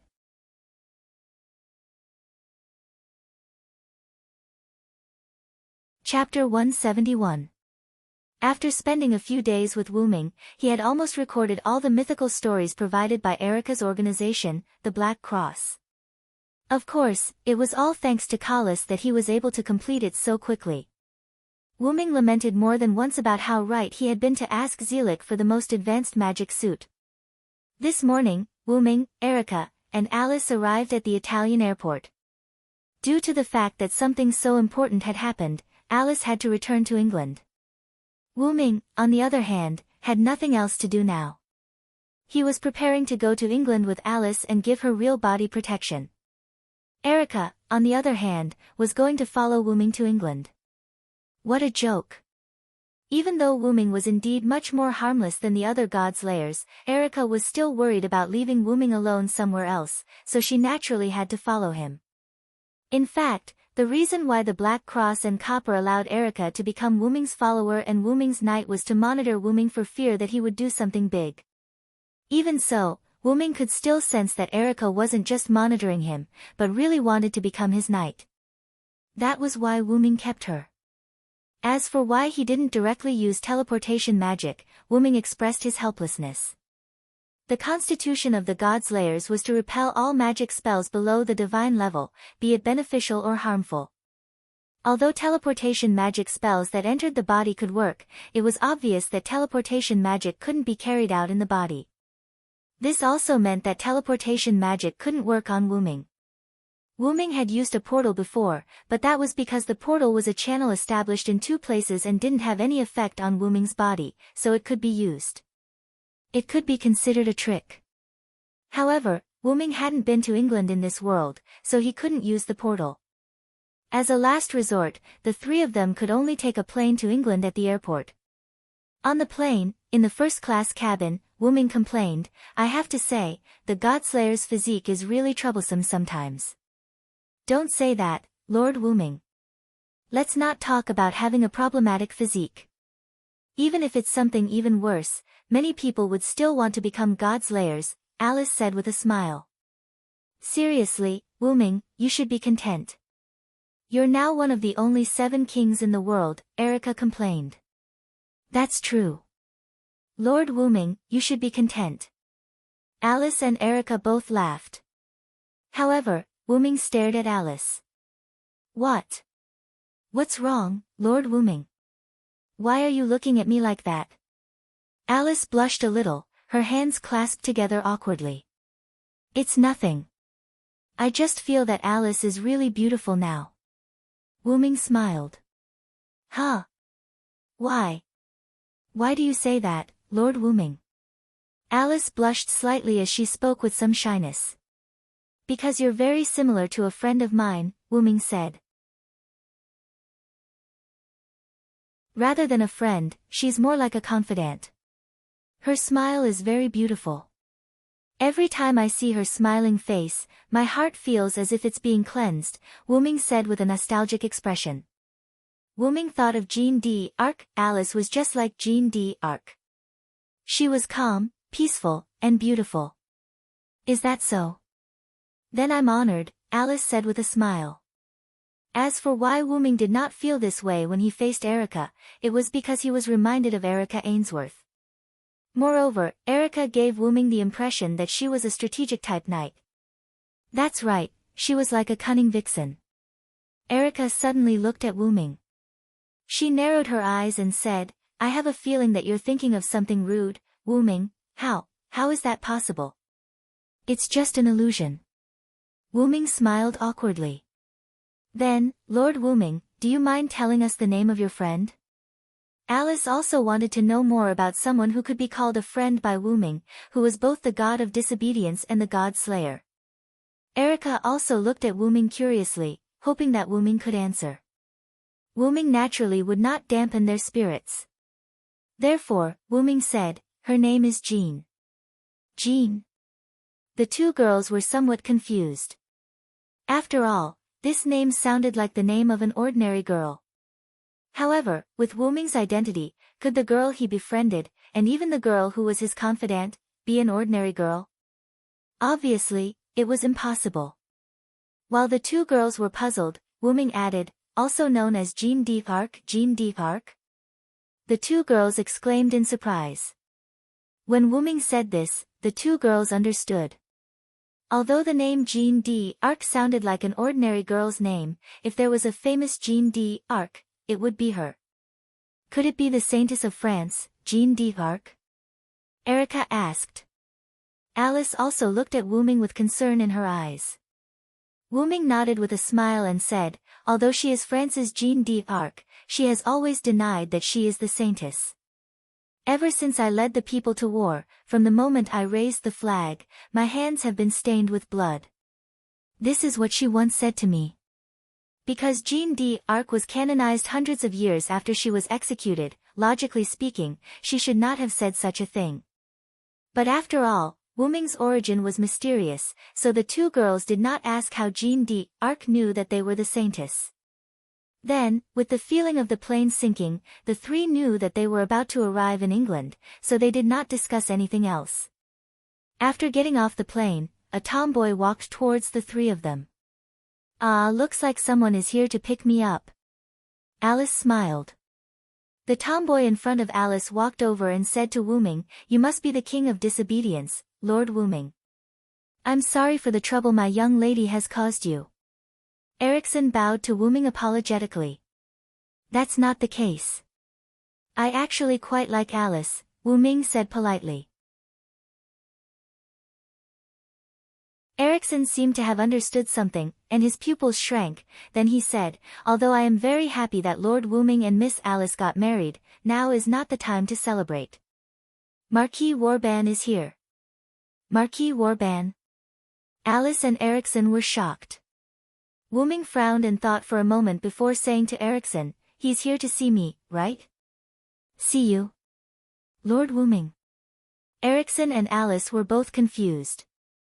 After all, Wu Ming and Warban did not have any direct contact, so logically speaking, the two of them should not be related. Alice thought of something and quickly said, could it be the Gorgon stone?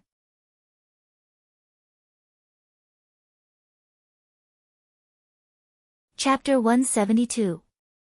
It was an ordinary car. Erickson was in the driver's seat, Alice was in the passenger seat, and Wu Ming and Erica were in the back. After a simple explanation of the situation, Erickson brought the three of them into the car. No one spoke in the car. Firstly, it was because of Marquis Woban. Secondly, it was because of the oppressive atmosphere. Going back to the topic Alice had mentioned earlier, Woban was here for the Gorgon stone. After all, with Marquis Woban's personality, it was very likely that he was here for the Gorgon stone, which could attract the attention of the god of disobedience. But, even though it is very likely that Woban is here for the Gorgon stone, it is also possible that he is here for me, Wu Ming suddenly said. Wu Ming looked around at Erica and Alice and continued, you have to know that even though I am a god slayer, I am still a god of disobedience. Erica and Alice instantly understood when Wu Ming said this. With Marquis Woban's personality, he would definitely find a god of disobedience to hunt, but he wouldn't reject a god slayer of his own kind. If there was an existence that was both a god slayer and a god of disobedience, then it is very likely that Marquis Woban will come looking for trouble with you, Erica said.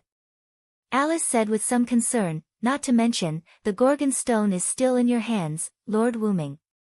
Marquis Woban will definitely not mind taking it for himself. He wants to fight me and deal with Athena at the same time. What an energetic old man, Wu Ming said with some sarcasm. Erickson still maintained his duties as the driver and didn't say a word. It seemed that Erickson was still a little afraid of Wu Ming. However, there was nothing that could be done about it. After all, in the eyes of the Sage Council of Greenwich, who specialized in the study of god slayers, all god slayers were terrifying. In any case, the enemy is already here.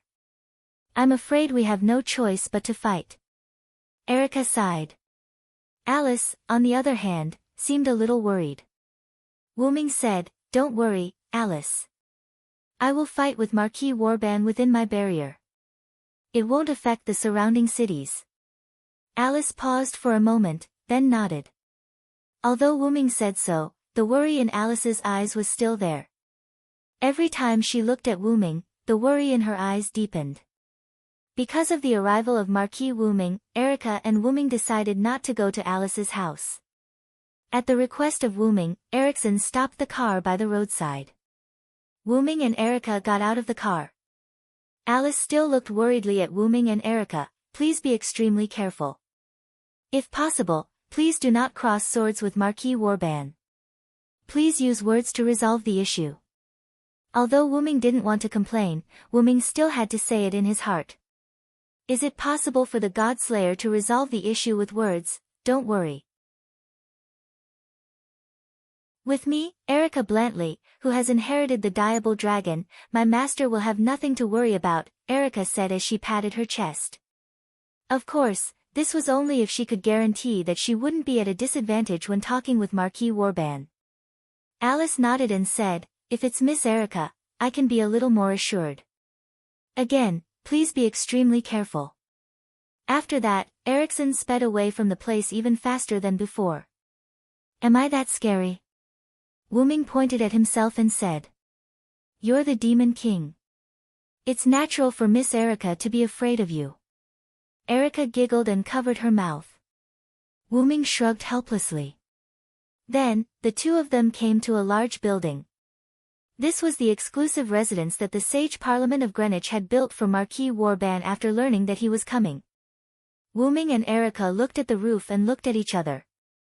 This should be the address that Erickson provided for Marquis Wyrm. Wyrm sighed. Speaking of which, the Sage Council sure has a lot of free time on their hands. They actually built such an exclusive residence for the Godslayer that's about to arrive. It's so grand that I feel bad about destroying it, Wyrm continued. Erica looked at Wyrm helplessly and said, that's because Marquis Wyrm is a veteran Godslayer who has been famous for a long time.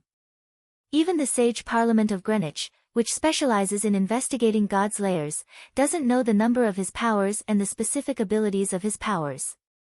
Because the Sage Parliament of Greenwich was established in the middle of the 19th century, and Marquis Wyrm killed a Godslayer in the early 18th century, even the Sage Parliament, which specialized in Godslayers, didn't know about Marquis Wyrm's powers. You must be careful, my lord. Don't worry. Even so, I don't think I can lose. After all, I'm the master of the Red Devil, Diable Rouge, Wyrm joked. As expected of my lord. This is a master worthy of my service. The corners of Erica's mouth curled up, revealing a brilliant smile. Then, let's go. Let's meet this old man. With that, Wyrm and Erica stepped into the large building. At the top of the building, a tall and thin old man in a black trench coat was sitting on a throne. A magic array was engraved in the center of the hall, and a girl with long chestnut-colored hair and white ceremonial robes knelt in the center of the magic array. Beside Marquis Wyrm stood a mage who looked like a corpse and whose face couldn't be seen clearly. He held a crystal ball in his hand and placed it in front of Marquis Wyrm. Looking at the crystal ball in front of him, Marquis Wyrm's lips curled up into a smile. His emerald-like vertical pupils exuded a wolf-like gaze. Marquis Wyrm looked at the Caucasian girl with a silver-white ponytail who was half kneeling with her head lowered.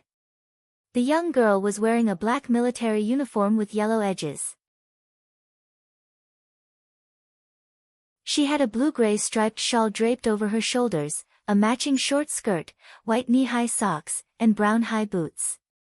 Her silver-white hair was tied into a high ponytail with a thin blue thread. The young girl seemed to be full of exotic charm. Now is the time to show your strength. Don't disappoint me, Liliana Kranikar. Liliana lowered her head even more and said, yes, master. I won't disappoint my lord. With that, the girl called Liliana left. It seemed like she was going to stop Wyrm and Erica.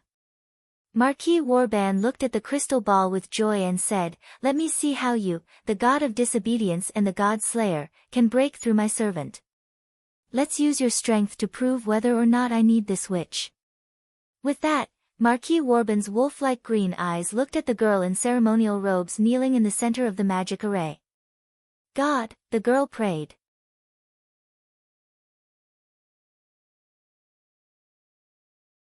Chapter 173. As soon as they walked into the building, Wyrm and Erica were attacked by a large number of undead. After slashing the last undead with Reinhardt, Erica turned to Wyrm, who had dealt with some of the undead and was standing by the side, watching her on the phone. After seeing Erica destroy the last undead, Wyrm hung up the phone. "Thank you for your hard work, Erica," Wyrm said. "It's my honor to clear the way for Master," Erica said with a charming smile. "That may be the case, but these undead are all at the level of Grand Knights. Nominally, they are the strongest fighting force below the God Slayer." Wyrm was right. Each of these materialized undead had the power of a Great Knight, which was the highest level below the God Slayer. Erica, who was only 16 years old, had reached the Great Knight level at this moment. Because of her loyalty to Wyrm, she received the title of Red Devil. The reason why she was said to be the strongest combat power below the God Slayer was that there was now an additional level, Paladin. The former Red Demon, Diabo Rouge, Erica's uncle, Paul Brantley, who fought against the Black Prince Yarek with Alice, was promoted to a Paladin because of his deeds of fighting against the God Slayer. Because Paul's level had reached the highest Great Knight level, and above that was the God Slayer. Therefore, Greenwich's Sage Council updated a new level, Paladin. It could be said that the level of Paladin was specially set up for Paul. As for who else would resist the God Slayer in the future, maybe they would also be promoted to Paladin. Because the theorem that humans could not defeat the God Slayer had been deeply rooted in people's hearts, the level of Paladin was set up for those who were above Great Knight, but not the God Slayer. Erica, who was only 16 years old, was able to reach the level of Great Knight. Coupled with her excellent character, it could be seen how good Erica was as a knight. "Of course, but it would be better if you leave these people to me, Wyrm. I, Erica Brantley, will clear everything for my master."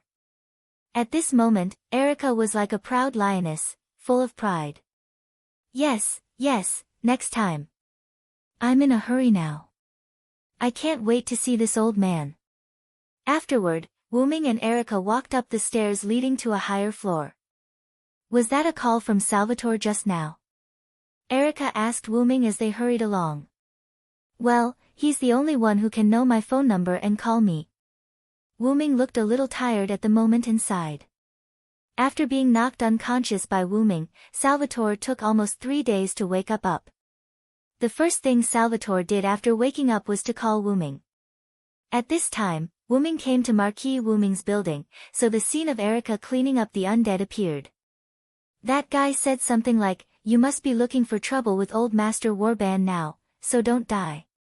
That old man is quite difficult to deal with, my good friend Wyrm." Speaking of which, when did I become his best friend? Wyrm smiled calmly.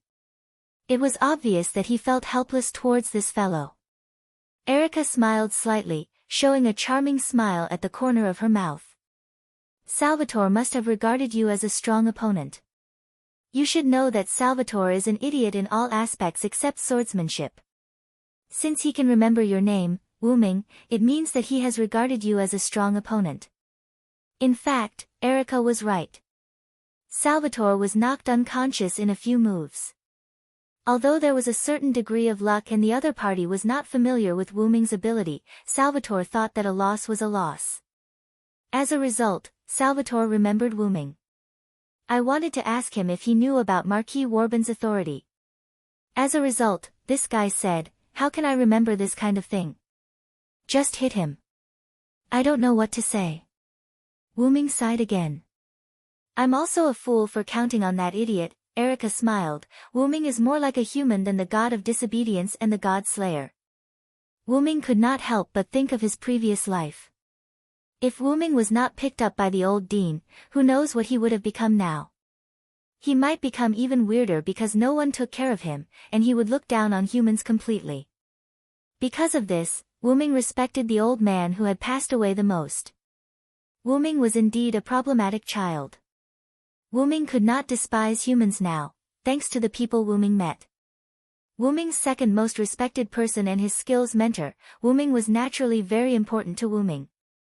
Ireland, Britain, Uruk, Nasalik, France, and Toki City, Japan.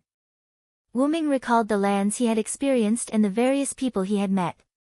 Thinking of this, Wuming was in a much better mood. Even the desire to fight with Marquis Wyrm had lessened a lot. That's because I have a bond. Looking at Wuming, who was smiling particularly brightly, Erica was also stunned for a moment. Then, she smiled as well. Then, can I also be a part of it? Wuming smiled and did not answer. Erica, on the other hand, saw the answer in Wuming's eyes. For some reason, the other party did not stop them at all. Wuming and Erica did not encounter any enemies along the way. In the end, when Wuming and Erica were about to reach the top, a young girl walked out of the darkness. So it's you, Lily. It seemed to be someone Erica knew. Seeing that she had taken out a silver military knife, Wuming did not say anything and continued to walk to the top. I'll leave it to you, Erica. Yes, my lord. Erica watched Wuming leave before looking at Liliana. It's really fate to meet you here. I thought the rumors that you went to Marquis Wyrm's place were false. Liliana looked at Erica with a serious expression. Holding the silver military knife in her hand, she said, there's no need to catch up. I've received Marquis Wyrm's order to stop you. Although I can't stop the advance of the King of Disobedience, I can stop your advance. As she spoke, Liliana's military knife began to glow. Is that so? Then let's try it. Erica held the thin sword and placed it in front of her. Then, she continued. It's time for a duel, Lionheart, Coeur de Lion. My wings, become the steel of the phantom blade, silver master craftsman, Il Maestro, grant me strength. As two prodigies of two Italian magic societies and the attendants of two kings, Erica and Liliana began to fight for their respective masters. At the top was an empty hall. In the center of the hall was a complicated and precise magic array. In the center sat a young girl with long chestnut-colored hair and ceremonial robes. In the center of the hall, a thin but shrewd old man sat there. Wuming slowly walked to this floor as if he was taking a leisurely stroll. In the darkness, Marquis Wyrm's green vertical pupils exuded a cunning gaze. His gaze was fixed on Wuming. Wuming looked at Wyrm. Neither of them spoke. The atmosphere began to become tense. Only the chestnut-haired girl trembled under the pressure of the two kings.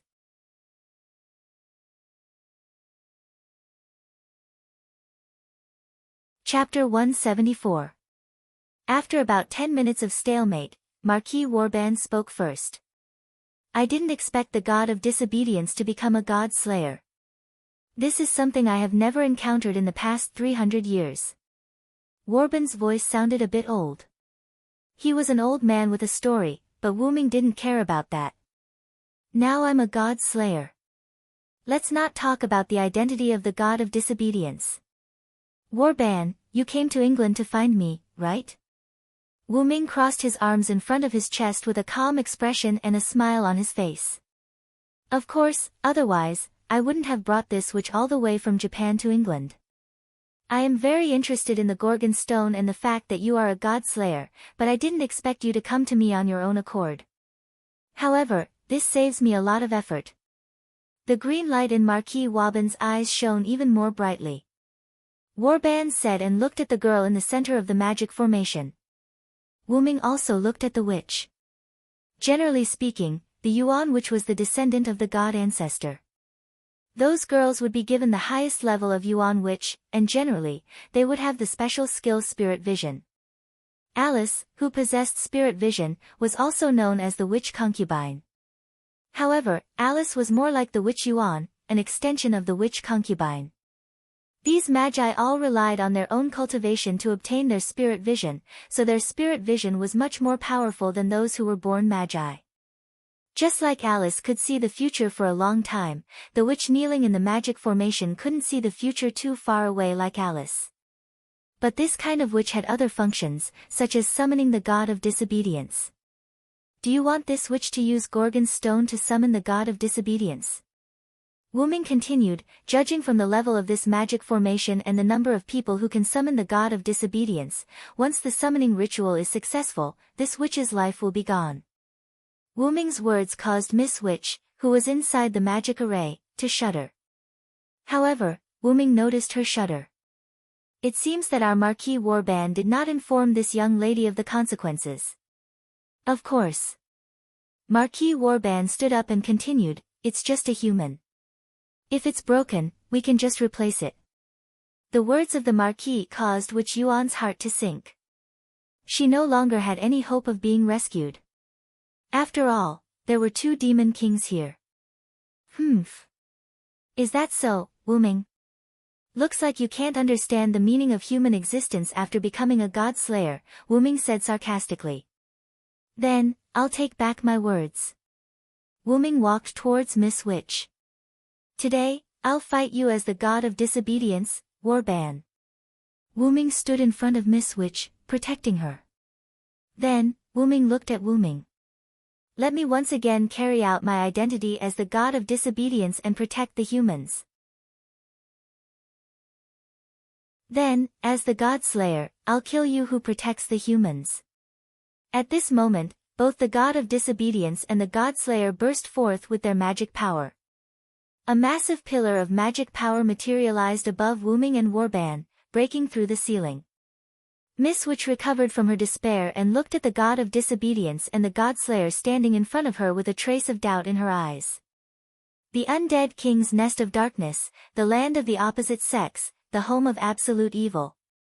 Wu Ming took out the staff of Anziergen from the golden ripples and began to chant an incantation. Marquis Warban looked at Wu Ming with interest and did not choose to stop him. Show thy 10-layered barrier, and seize the enemy who dares to provoke me. Anziergen slammed the staff of Anziergen on the ground. In an instant, Wu Ming and Warban's vision turned white. When his eyes took in the scenery once more, Marquis Warban found himself on a sparkling, boundless ice plain. Oh, this is interesting, really interesting. The god of disobedience. Marquis Warban became excited and began to laugh loudly. Suddenly, a piercing cold wind began to blow. This feeling. I haven't felt this feeling of death for a long time. Ha ha ha ha. Feeling the cold wind gradually blowing around him, Marquis Warban laughed happily. It was obvious that the cold wind could cause harm to him. For the bored Marquis Warban, that was exactly what he was looking for. Wu Ming looked at Warban, who was covered in a layer of frost, but he did not show any complacency. As the one who controlled the inherent barrier, Nasarik's 5th ice layer appeared in front of Nasarik. Although the god's layers had extremely terrifying magic resistance, the essence of the inherent enchantment was a secret technique that allowed the spiritual world to invade the real world and drag the people around it into the spiritual world. Therefore, the inherent enchantment was effective even against the god's layers. Of course, in the eyes of Miko, Wu Ming and Warban disappeared in an instant. The 5th layer of Nasalik had a passive effect that continuously froze the intruder, and that effect ignored the enemy's defense. When the Crusade team invaded Nasalik, because they had items that could resist this effect, or they relied on their level to directly pass the 5th layer, the 5th layer did not stop many enemies. However, this didn't mean that the 5th level of Nasalik and the other areas of Nasalik were weak. The reason why a game was because it was challenging. As a hidden dungeon, it was extremely difficult to clear Nasalik. In addition, Nasalik was transformed into a guild encampment by the current members of Anziwergong, and its performance was enhanced a lot. The reason why the players were able to break through Nasalik was that the enemy had a large number of people, and the second reason was that the enemy had items that could resist the field effect. One must know that the game Yggdrasil was famous for its high degree of freedom, which led to many bug-level items and skills being countered by even more bug-like items and skills. That was why the game Yggdrasil attracted the players with such a high degree of freedom. However, many of the bug-level effects in Nasalik had become great weapons in other worlds without game items. The eternal frozen wind that blew on the ice field was such a negative bug. In short, Marquis Wyrm couldn't stand the damage. However, for the God Slayer's physique, that alone could not kill him. Come on. The unknown god of disobedience. Let me see your power. Marquis Wyrm roared and turned into a giant werewolf. Some of his hair fell from his body, and he turned into a 2-meter-tall gray wolf with rat fur. A woo!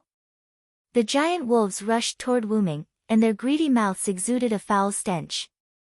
Wyrm did not even look at them. He gently raised the staff of Anziwurgong, and countless white flames instantly erupted on the giant wolves. In just a flash, Wyrm's wolves were all burned to death by Wyrm's flames.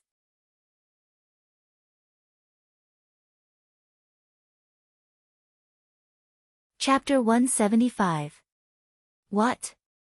Marquis Wyrm was very surprised. He knew that Roland was not someone to be messed with, so he specifically summoned those high-level Grand Knights, but Roland was able to destroy them all in an instant. What kind of magic is this? Marquis Wyrm roared from the giant werewolf. A magic trick that works is a good magic trick. Wyrm did not answer Marquis Wyrm's question. Instead, he smiled a little sarcastically. The staff of Anziurgen had an automatic attack function, and it was comparable to a world-class item with a large number of high-level spells. If the staff of Anziurgen didn't have a passive skill like the World's Blessing, it could be said to be a world-class item. Furthermore, the magic within the staff of Anziurgen that had been upgraded to a relic had also been upgraded, becoming an existence that could harm the gods. Wyrm took the initiative to activate the staff of Anziurgen's skill, Holy Fire, which was a 9th-tier spell that dealt great damage to targets with negative justice value. Wyrm's giant werewolves did not look like they had positive justice value. Naturally, those werewolves were instantly killed. You're right, this is more interesting. Slowly, rain clouds began to gather in the sky within the inherent boundary. Within a few breaths, the rain clouds had completely gathered. Wyrm could not help but frown. Nazarik's barrier was good, but it was too similar to the real world. So, how about this? Wyrm's body began to burst out a large amount of curse power, and dark purple lightning condensed in his mouth. With a howl, Wyrm spat out the purple lightning from his mouth, and a huge purple lightning pillar rushed toward Wyrm. The emerald on the staff of Anziurgen flickered, and a large number of green vines broke out of the ice and formed a super thick wooden shield in front of Wyrm. Boom! Wyrm's figure was buried by a large amount of dust caused by the impact of the lightning and the wooden shield. Wyrm's figure instantly appeared on the other side of the smoke.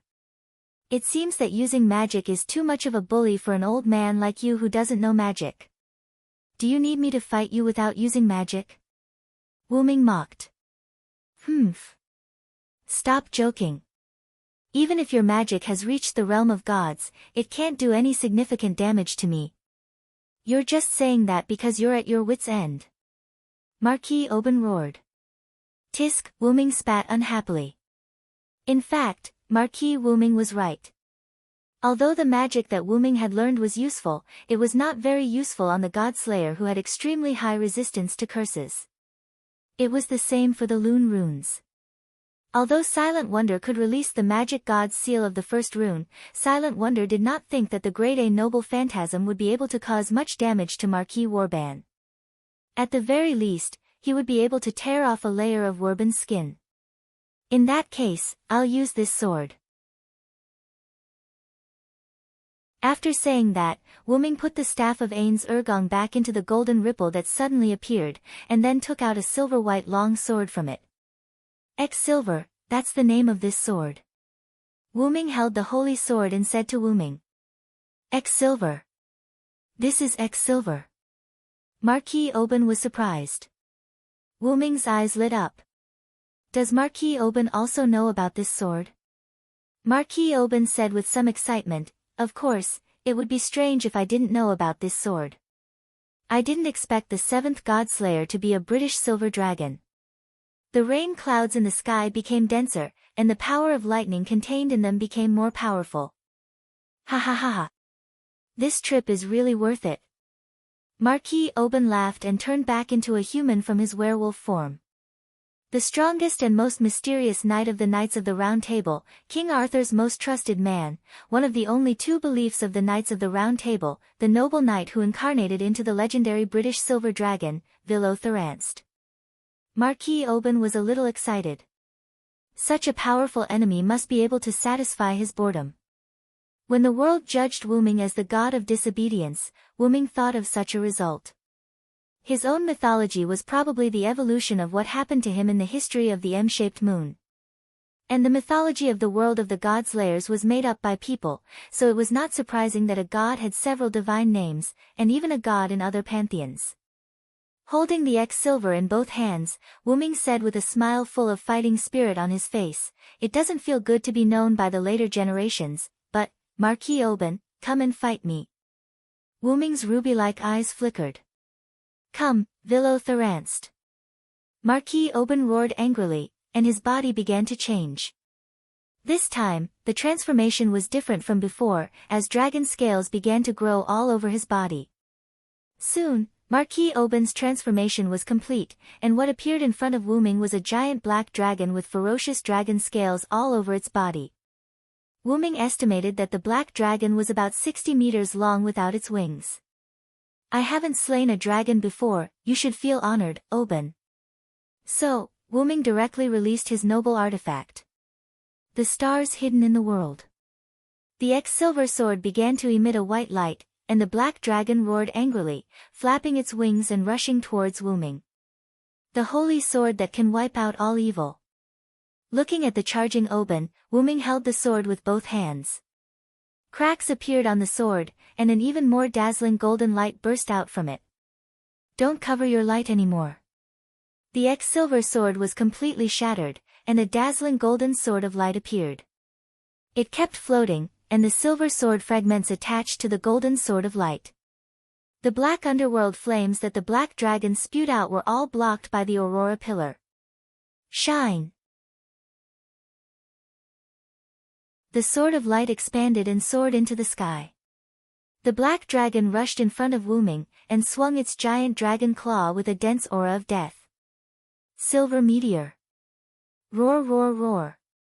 The black dragon let out a miserable roar. Instantly, dazzling white starlight filled the 5th level, and it did not stop for a long time. In the outside world, Erica and Liliana were constantly fighting, and their swords were flying everywhere. However, one was flying in the sky, while the other was running on the ground. But anyone with a discerning eye could see that Erica was slightly at a disadvantage.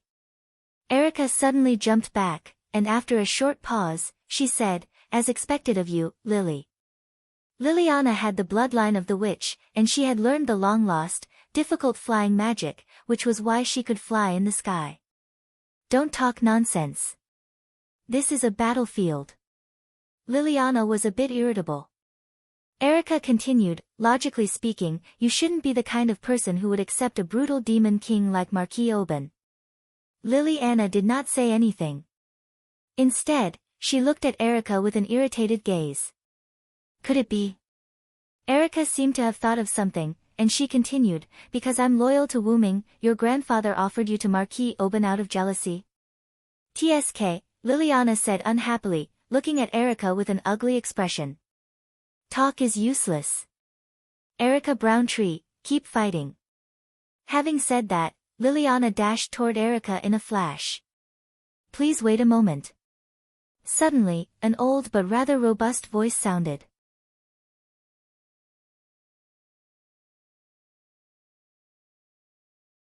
Chapter 176. Please wait a moment. An old and rather robust voice sounded. A white-haired old man in a butler's uniform appeared between Erica and Liliana. "Mr. Sebastian. Why are you here?" Erica asked in surprise. Erica, who had been with Wyrm, naturally knew that her master didn't contact Sebastian, so she was surprised by his sudden appearance. "Who are you?" Liliana flew back to the ceiling and looked at the old man who appeared silently between her and Erica. "I'm Sebastian Dean, the butler of Lord Wyrm." "Nice to meet you." Sebastian bowed to Liliana and then looked at Erica. Miss Erica, I'm here to support you on the orders of Lord Wyrm. Of course, this doesn't mean that Lord Wyrm doesn't believe in your abilities. It's just that Lord Wyrm chose to send me out as a precaution. After all, this was the temporary lair of the enemy's god's lairs, so it was inevitable that accidents would happen.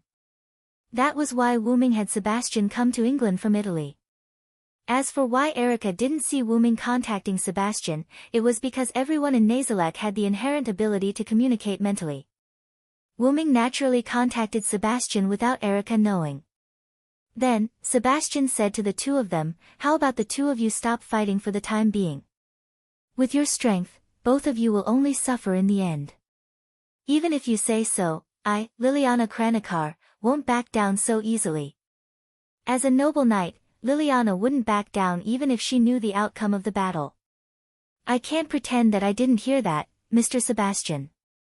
I have a secret technique to deal with Lily." Erica was dissatisfied with Sebastian's words, but after all, Sebastian didn't know Erica well. Erica could win on her own. After all, Erica had something on Sebastian. The two girls retorted, unwilling to be outdone. "Please calm down, Miss Erica, Miss Liliana. The battle between Lord Wyrm and Marquis Wyrm is over." Sebastian calmly said something that couldn't be calmed down. The two girls were shocked. Then, they hurriedly rushed to the top floor. Sebastian, on the other hand, began to walk downstairs. "There's nothing else for me to do. Should I go back to Italy first or stay in England for a while?" Sebastian rubbed his chin. "I remember there was a shop selling biscuits that were very popular on the way here. Should I go and try it?" Sebastian's figure gradually disappeared into the corridor as he spoke. At the top floor of the building, Wanli Furu was sitting in the center of the magic circle in fear. "God, please protect me." Wanli Guyoli closed his eyes and clenched his fists, praying non-stop. Guyoli did not look at Marquis Wyrm, who was sitting on the throne and looking at the crystal ball beside him. She knew how terrifying the gods' lairs were, not to mention that the one on the throne was the most senior and most brutal of the 7 gods' lairs she had met 4 years ago.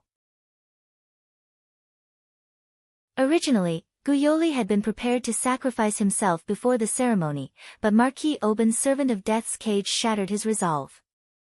That was the ability to turn the humans, divine beasts, demons, and artificial creatures with souls they had killed into living corpses. In other words, the living dead would be preserved in the world and become absolutely loyal servants. In this way, even if Wanli Guyusher were to sacrifice himself, he wouldn't be able to avoid being stabbed by Marquis Oben before committing suicide. In the end, he would still become Marquis Oben's servant. Thus, as if he had accepted his fate, Yoritani accepted Marquis Wyrm's request and accepted the fate of being the only supporter of the ritual to summon the god of disobedience. Seeing Miss Liliana being sent out by Marquis Wyrm, Wanli knew that the other king had arrived. "It seems like the summoning god relic is in the king's hands," Wanli Guyoli thought to herself. She then shook her head. This had nothing to do with a witch like her who had no right to speak. At most, she would interact with the king later. Soon, the other king arrived before Marquis Wyrm. "Looks like a young king." Wanli Guyoli stopped looking after glancing at the king. One had to know that kings were brutal. Perhaps the king would punish him for looking at the king a few more times. While the two kings were talking, Wanli Guyoli heard that Liliana had been killed by the invading king. Miss Liliana, the kind-hearted Wanli Guyoli, was a little sad. After all, the king had helped him 4 years ago. "Do I look like a brutal person to you, Marquis Wyrm?" However, the new king said. "Is Miss Liliana all right?" Wanli Guyoli was secretly relieved when he thought about this. Subsequently, the intense battle that Wanli Guyoli expected did not happen. Subsequently, the new king told Wanli Guyoli the truth that he would die after summoning the god of disobedience alone. Wanli Guyoli was shocked.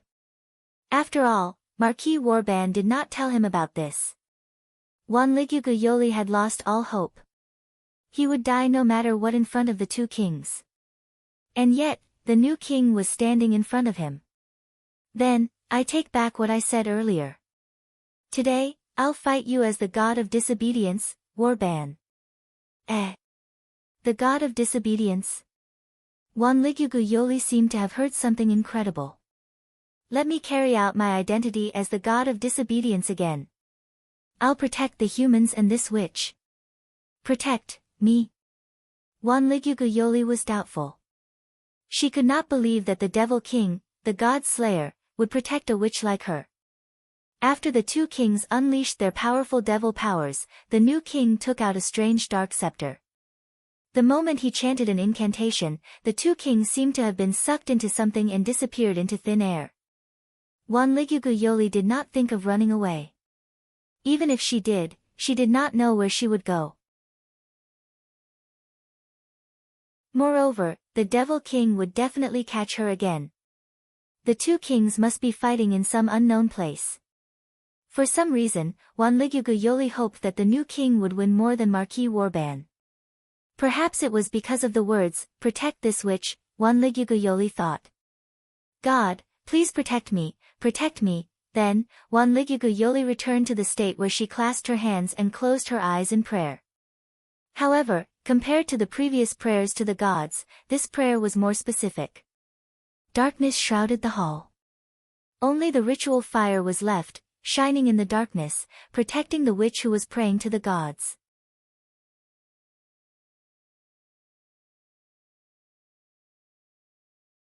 Chapter 177. Erica and Liliana ran to the top floor and saw that the hall was not damaged at all, if the ceiling was missing. Wuming was currently carrying Thousand-Mile Furu in a princess carry. Erica and Liliana were shocked by the fact that the hall wasn't damaged much. Seeing Erica and Liliana's arrival, Wuming quickly smiled and greeted them. Oh, I won. Erica breathed a sigh of relief, while Liliana had an ugly expression on her face. Where did Marquis Wyrm go, and why did Wanli Furu faint? It all started a few minutes ago. Wuming injured Marquis Wyrm, who turned into a black dragon, with his noble phantasm, X-Silver Meteor. No, it should be said that he killed him once. Meteor Silver Radiance, X-Silver Meteor, Level, EX Type, Evil Noble Phantasm Distance. Maximum Catch. This was a treasure created by the planet's suppression. X-Silver Meteor, which was truly freed from the restriction, had the effect of judging the enemy as evil. As long as the enemy was the master's enemy, the person who must be defeated, and so on, the holy sword would mark it with the evil attribute. The target of the judgment was both a person and an object, and even concepts such as space and time could be included in the judgment. Wuming didn't even need to mark Marquis Wyrm with the evil attribute. Marquis Wyrm, who didn't take human life seriously, had already been judged as evil by X-Silver Meteor. Wuming himself didn't slay a dragon, and X-Silver didn't have a similar legend, so it couldn't cause additional damage to the dragon. However, Wuming had X-Silver Meteor's judgment, coupled with Wuming's large-scale magic supply, he was able to kill Wyrm. One should know that the relic X-Silver Meteor was one of Wuming's trump cards. If it could not defeat the God Slayer, it would be a disgrace to the sacred sword X-Silver. However, Wuming's barrier, Nazalik's fifth layer, was completely destroyed by Wuming's noble phantasm. Marquis Wuming seemed to have the power of resurrection. The moment the fixed boundary was broken, Marquis Wuming released a powerful burst of mana. Then, Marquis Wuming and Marquis Wuming returned to the hall. As soon as they met, Marquis Wyrm clutched his heart weakly. Damn it! You win this time, remember this. Villo there answered. With that, Marquis Wyrm turned into a strong gust of wind and left the hall without a ceiling. Phew! Wuming let out a long sigh and returned the X-Silver to the golden ripple. In fact, as the most senior God Slayer, if Marquis Wyrm had not gotten addicted to the fight, he would have been able to fight Wuming dozens of times, regardless of the final outcome. After Marquis Wuming was infected by the God Slayer's fighting frenzy, he directly used his body to resist Wuming's noble phantasm. The result was failure and even death. That also proved that the God Slayers were a group of problematic children. That was why humans could not ignore the god slayers and serve them as kings. After Marquis Wuming left, Wuming looked at Wanli Gu Yoli in the center of the magic circle. As a result, he found that Wanli Gu Yoli had fainted. It seemed that when Wuming broke the fixed boundary, a small part of the residual power spread to Wanli Gu Yoli, who was kneeling in the magic circle, and knocked him out. Is it my fault again? Wuming scratched the back of his head and said awkwardly. Ever since he became a god slayer, he liked fighting more and more, especially when it was easy to use too much power in battle. For example, Silent Wonder could weaken the magic attack of the meteor's silver splendor when it was about to break through his inherent barrier. That way, he might be able to ensure that Gu Yoli, who was outside, would not be knocked unconscious by the shockwaves. However, Wuming, who was in the mood to fight, did not care about that. Instead, he increased the power of X-Silver Meteor. Naturally, Wanli Gu Yoli was knocked out. Fortunately, we managed to control it at the last moment. Not just Miss Witch, even Erica and the others in this building would have been affected. Wuming wiped the non-existent cold sweat off his forehead. It seemed that the god slayer was the demon king for some reason. Wuming walked to Wanli Gu Yoli's side and began to check if he had something on his hand.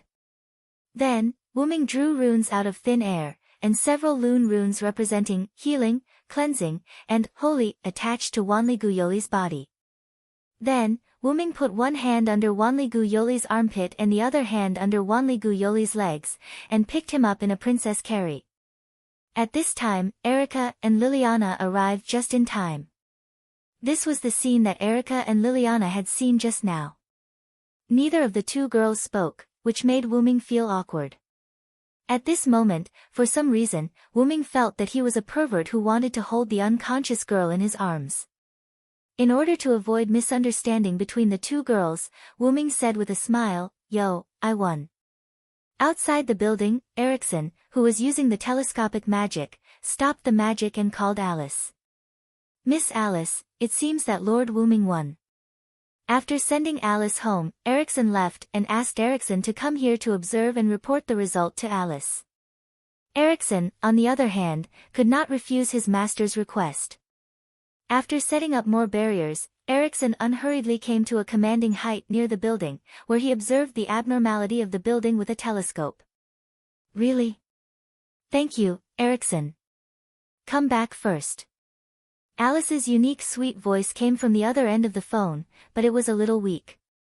"Yes, Miss Alice."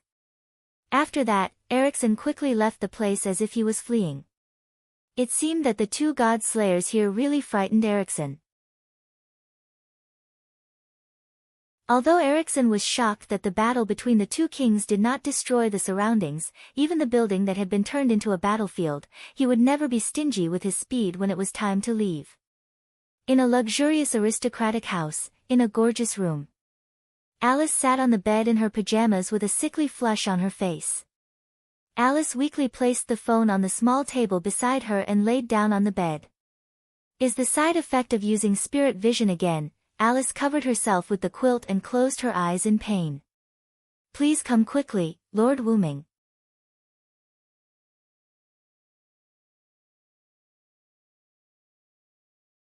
Chapter 178. The next day, the staff of the Greenwich Sage Parliament started to get busy again. Wuming's arrival drove Marquis Oban away. Although there was no large-scale damage, the building built for Marquis Oban could no longer be used. Putting aside the fierce fight between Erica and Liliana in the building, the aftermath of Silent Wonder's noble phantasm had destroyed the supporting beams of the building. Fortunately, Silent Wonder had used the rune that she used to stabilize the building in time when she fought Berserker, the heroic spirit materialized by the rank card. Otherwise, the building would have disappeared on the same day. By the way, because Wuming and Marquis Oban did not cause much damage, and Marquis Oban's building was not in a bustling area, the Greenwich Sage Parliament simply used the building's shoddy construction as a cover and successfully covered it up without causing a commotion. In addition to covering up the truth, the Greenwich Sage Parliament also had to prepare a residence for the remaining god slayer, namely Wuming. If the king were to casually stay in a hotel, not to mention whether Wuming would mind, if the other gods' layers found out, the Greenwich Sage Parliament would probably cease to exist. Marquis Oban did not care. After all, he had just been injured after the fight with Wuming. However, Bishop Luo Hao from the east would definitely come knocking on his door. Among the gods' layers, the two most arrogant gods' layers were Marquis Oban and Bishop Luo Hao, who were the two most senior gods' layers. Therefore, the Greenwich Sage Parliament started to get busy again building a residence for Wuming. After that, Wuming said, "I'll just stay at Alice's place." Everyone was stunned. Under the strange gazes of almost all the magicians, Wuming and Erica moved to Alice's place with Guyoli. At a certain moment, Wuming sat peacefully on the sofa of a mansion, drinking a cup of tea. Erickson stood behind Wuming in a panic. After a moment, Wuming spoke. "Are you that worried about me, Miss Erickson?" Wuming turned his head and glanced at Erickson, who was in a suit. How could that be?" "Your Majesty, I have no intention of belittling you." Erickson hurriedly knelt down on one knee. Wuming sighed helplessly. "I won't do anything to Alice. Don't worry." Wuming said so because a few days ago, Wuming directly entered Alice's boudoir while Erickson was weeping in despair and fear. After that, Wuming directly entered Alice's boudoir, closed the door and stayed there for a few hours.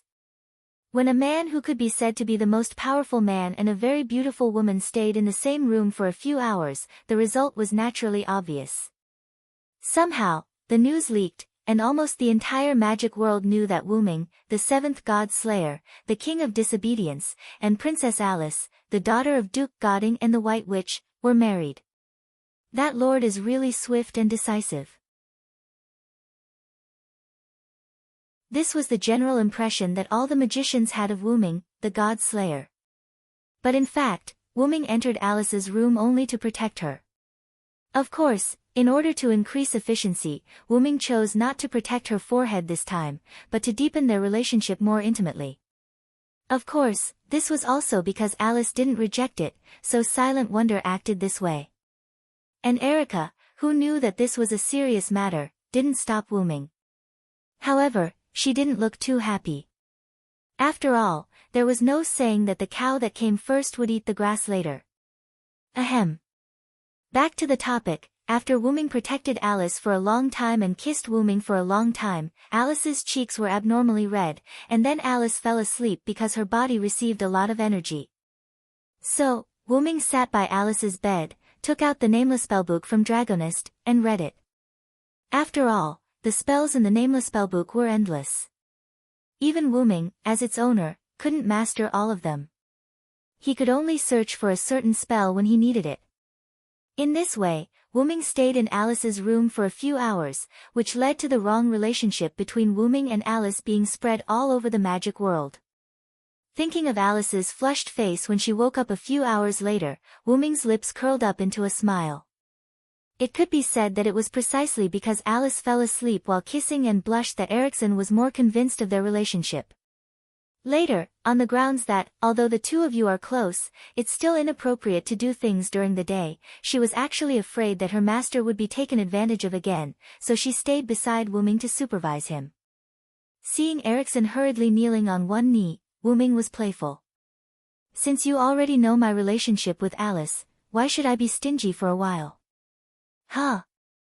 Erickson raised her head in a panic and looked at Wuming. "In other words, I can enjoy all this with Alice at night, Miss Erickson." Wuming squinted his eyes and smiled ambiguously. Although her face was a little flushed, Erickson was indeed Alice's personal servant. She could still maintain a calm expression. "Okay, I'll stop teasing you." Wuming looked at Erickson, whose expression didn't change much, and said a little disinterestedly. "By the way, Alice and the others should be back soon." Wuming looked at the time and calculated that Alice and the others who went shopping should be back soon. Because of Wuming's protection, Alice's body became like a normal person. This was great news for Alice, who couldn't leave the mansion at will and could only use her ghost body. Alice, who was very happy, gracefully kissed Wuming, and then happily went shopping with Erica. He could only say, "Speak of the devil." As soon as Wyrm finished his words, the door of the house was opened. Alice and Erica came in, dressed with dignity and grace. "How was it? Did you have fun shopping?" Although he asked this question, Wyrm still saw the answer in Alice's eyes.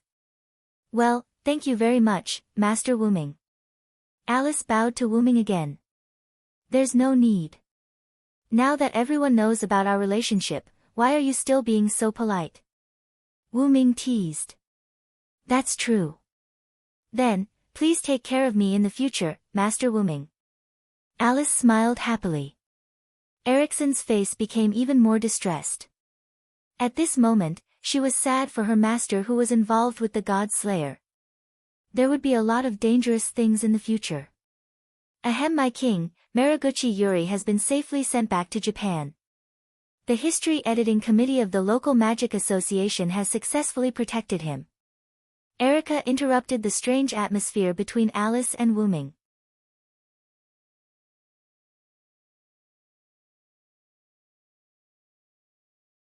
Chapter 179.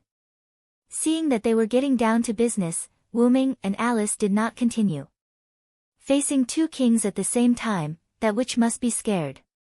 Alice sat on the sofa, and Ericsson immediately poured a cup of black tea for Alice. Ericsson also sat down and continued. "I wasn't scared. The main point is that I heard the report from the escorts.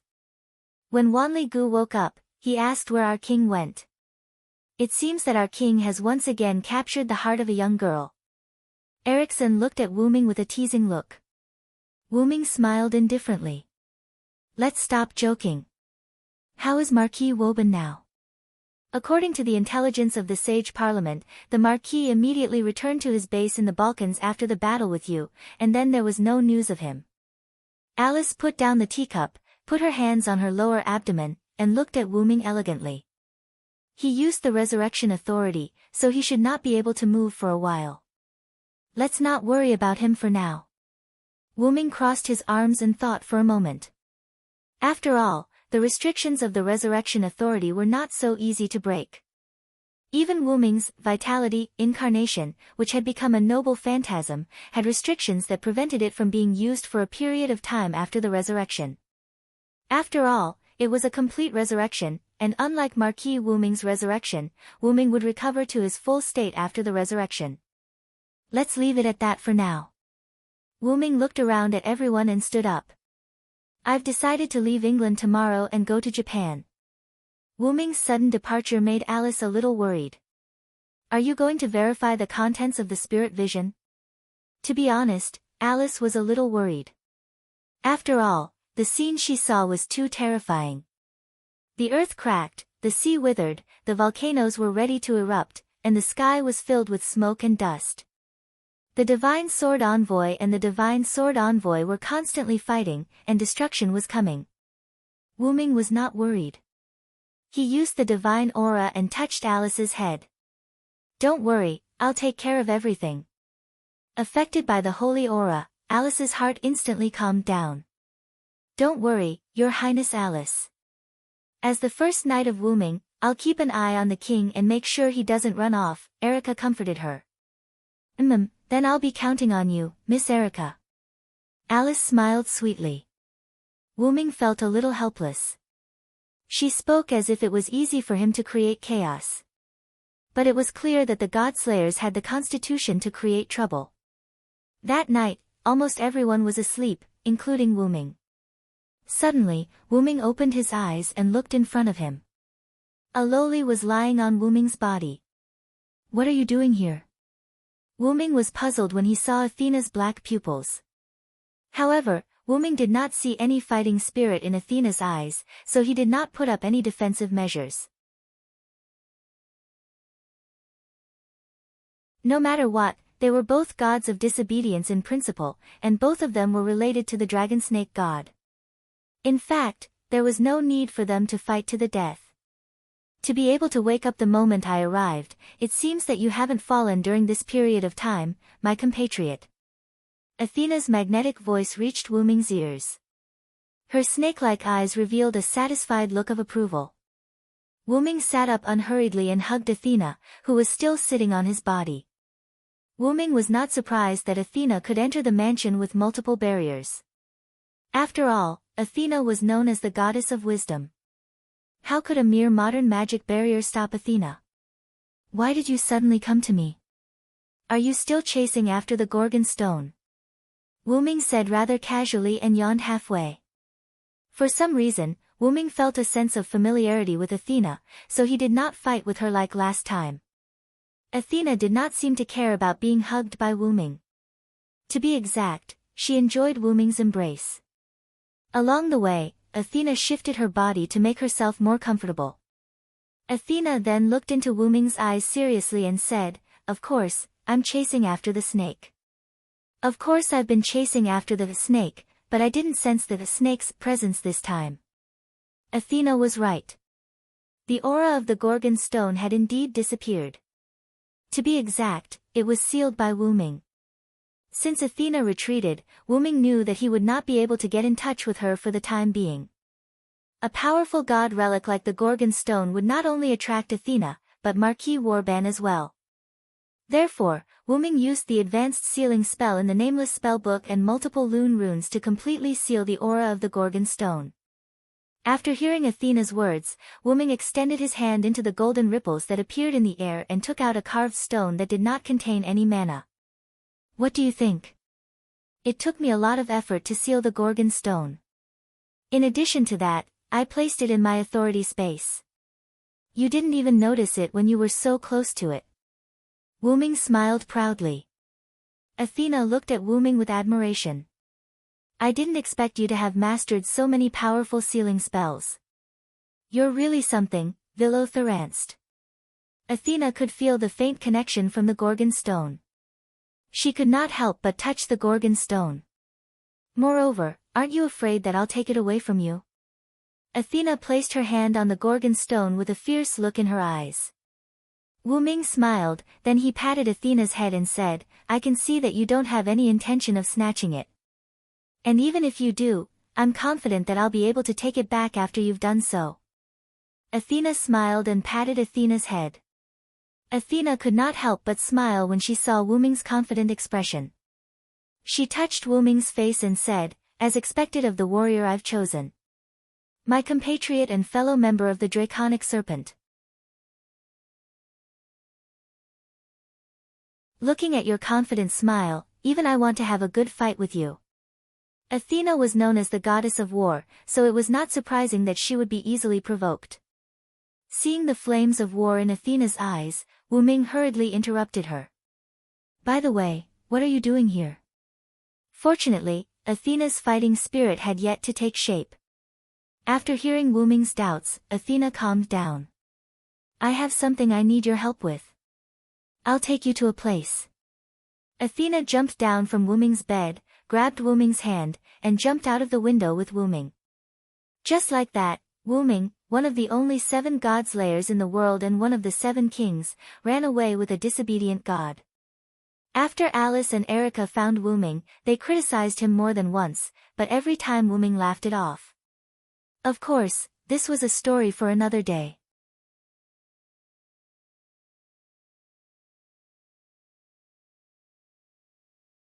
Chapter 180. After Athena pulled Wu Ming out of Alice's house, Wu Ming and Athena took a small sailboat that Athena got from nowhere. The sailboat was more like a large surfboard with a sail, so it was euphemistically called a sailboat. After getting on the sailboat, the wind began to blow, and the sailboat began to move quickly in a certain direction. This is quite interesting, is this your ability? Wu Ming asked with interest. This is the guidance of the wind. Athena stood at the front of the sailboat, looking at the endless sea. Wu Ming rolled his eyes, then continued. Where are we going? Athena answered without turning her head, Naples. Naples was the largest city in southern Italy, the capital of Campania and the province of Naples. It was most famous for Mount Vesuvius, known as the most dangerous active volcano in Europe. Thinking about the information about Naples in his mind, Silent Wonder suddenly remembered something. I remember, it seems that Gorgon's stone was excavated in Naples. Wuming didn't believe that it had nothing to do with Gorgon's stone. Wuming looked at Athena and motioned her to explain. Athena turned her head and smiled wickedly. As expected of the warrior I like, even your brain is so smart. You and I are of the same generation, but I always feel that you're talking to the younger generation. Wuming shook his head. Athena ignored Wuming's complaint and continued. Naples has draconic snake's aura, and steel will definitely appear there.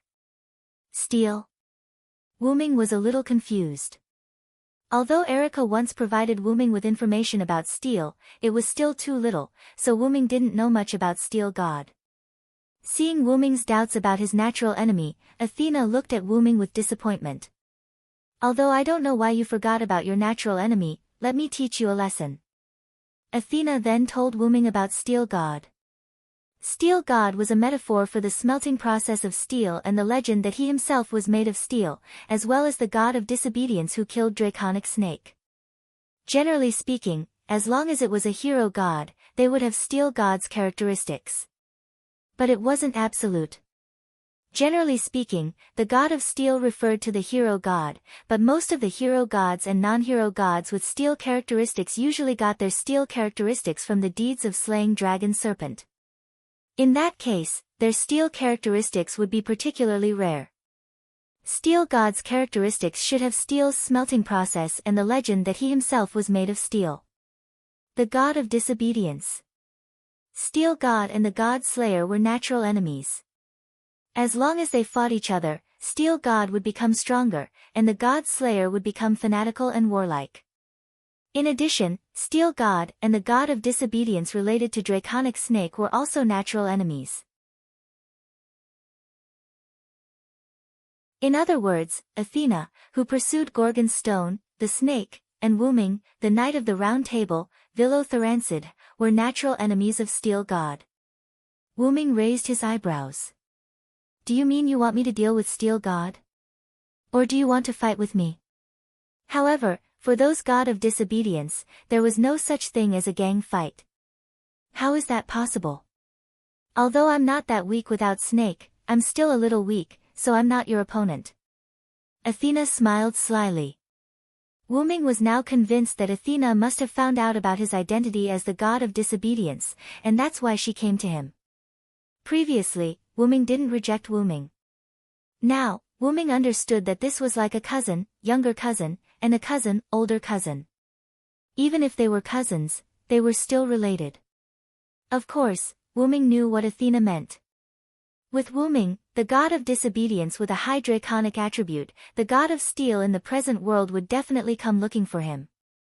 Wuming believed that the god of disobedience with steel attribute would not let him go, no matter what. Athena, who lacked a snake, or the draconic serpent and the god slayer, would not let him go. But, that's not bad. I haven't seen the god of steel yet. This is a good opportunity to see him. Wuming's mouth raised again. Athena looked at his smile and smiled. Then Athena flew to Wuming and gently stroked Wuming's face. This concubine likes your unruly smile. It's incomparably delightful. Seeing the fighting spirit in Athena's eyes again, Wuming quickly changed the topic. Ahem. Is there any god relic in Naples? After all, in order to make the god of steel appear, he needed draconic snake, but Athena only said that there was a draconic snake's aura, which meant that there was no god of disobedience with draconic snake attribute, so it was very likely that there was a god relic related to draconic snake. Yes, there is a god relic of Mother Earth there. Athena said. Mother Earth?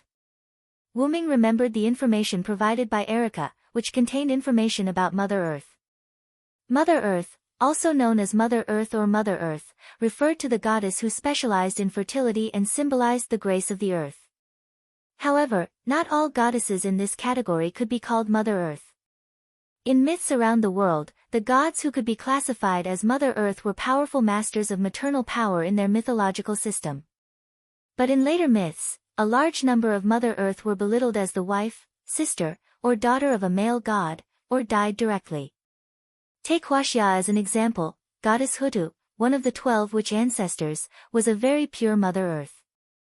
Hutu incarnated into the 6 paths of reincarnation and died directly. And the belittled Mother Earth, if Wuming remembered correctly, Athena seemed to be one too. This also explained why Athena in the present world was incomplete, because after she was belittled, the divinity of Mother Earth was split into Gorgon stone. With that thought in mind, Wuming looked at Athena. "What are you trying to say with that look in your eyes?" Athena said calmly. "Nothing, I just thought of something interesting." Wuming smiled casually and stopped thinking about it. After all, Athena could be said to be a friend now, not an enemy, so there was no need to consider fighting her. Athena seemed to have seen through Wuming's thoughts, so she said, "Don't be happy too early. I'll fight you sooner or later. This is a war you started, so you have to be responsible for extinguishing it." Wuming, who had just relaxed, froze again. "We're here." Wuming snapped back to his senses and looked in Athena's direction. What entered his sight was a huge port.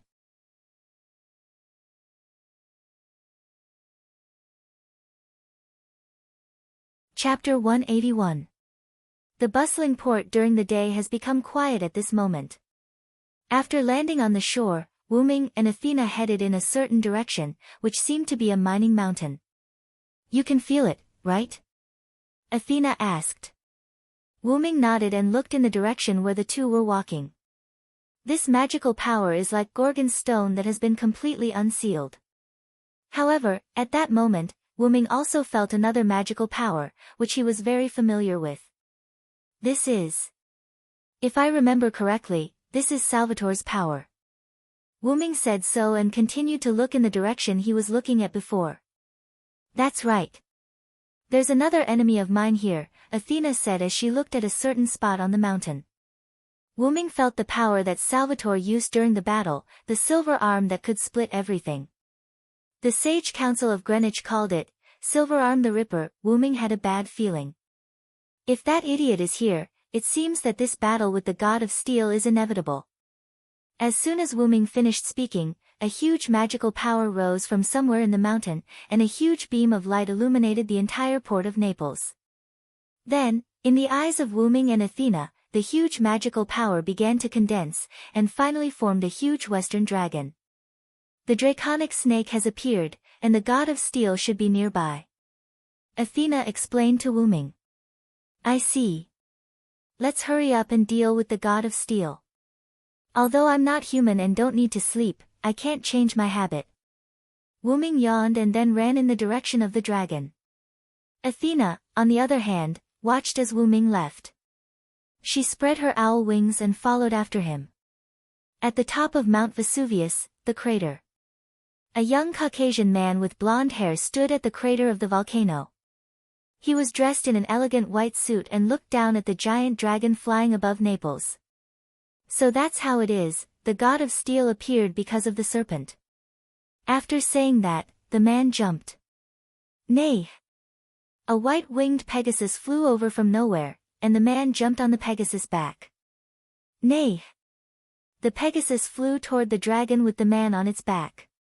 At that moment, the blonde man and Wuming rushed toward the dragon serpent at the same time. The dark green dragon flapped its wings and soared into the sky. Its wild eyes scanned the surroundings as if it was curious about the surrounding buildings. At that moment, the blonde man came to the dragon's head.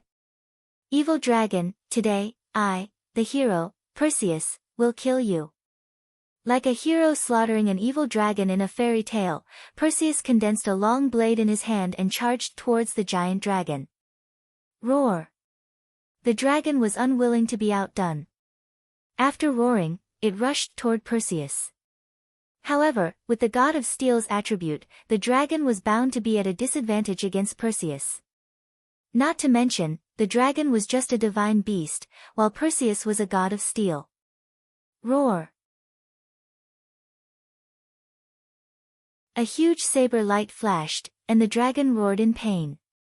A bone-revealing wound appeared on its body, and blood flowed out. The dragon roared and fell to the ground, making a loud noise. Roar! Roar! The giant dragon let out a sorrowful cry as if it had foreseen its end.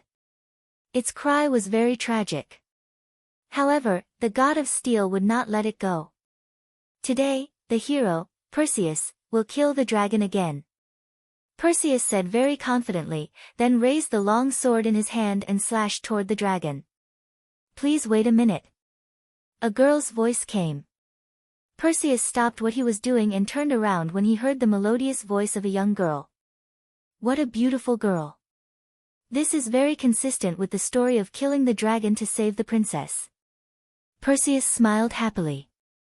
If Wyrm was here, he would definitely recognize the girl in front of Perseus. She was Liliana Kranikar, who left alone after Marquis Warban was defeated. Great Lord, please show mercy. This dragon is condensed from the magical power of the Neapolitan spiritual vein.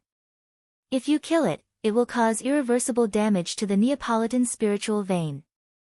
Liliana knelt on one knee and looked at Perseus with a serious face, hoping that the god could show mercy. However, since Perseus had appeared as the god of disobedience, he would not listen to the opinions of humans.